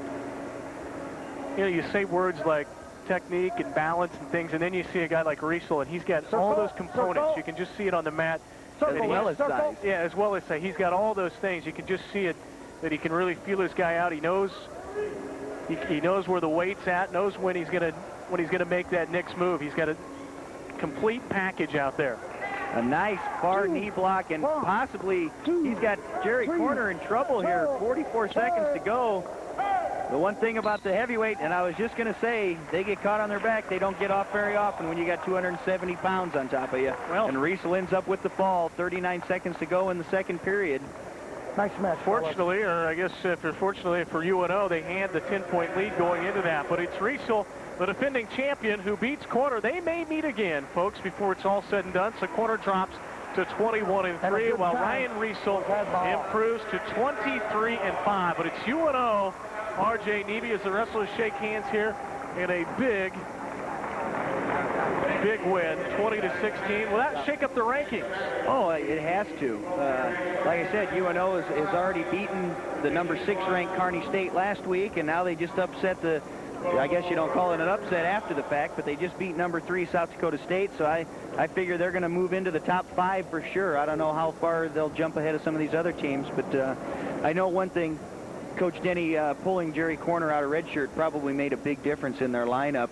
It didn't show tonight. It didn't make a difference tonight, but that made a big difference for their team. Stay on that match just for a second about Corner and Risdall. Corner giving up the pin there, but you got to think that those two probably are going to see each other again before it's all said and done. Corner will probably have a chance to a little redemption against Risdall. Like I said, they've wrestled 3 times now. Risdall holds the edge at 2-1. So I would never count Jerry Corner out against Ryan Risdall either. Let's go to the final results. There you see it in 118 pounds. It's Wickman. Wickman winning that match. Godfrey, it was SDSU jumping out to the quick 6-0 lead. But then in the middle there, RJ, Creighton, Voorhees, Butz, and Harold. That was a big flurry right there for UNO, and probably made a big part of the difference in those middleweights with Creighton and Voorhees winning by major decisions.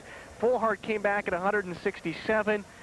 For SDSU, and then Antoniak in a last-second victory, and Medina getting the win there was really the clincher for UNO. Very big win for them tonight. I think probably the 2 biggest wins of the night came from the 2 freshmen, Michael Butz and Scotty Antoniak. They really stepped up to the challenge today and pulled off victories for the Mavericks and ended up with a 6-4 edge in match wins.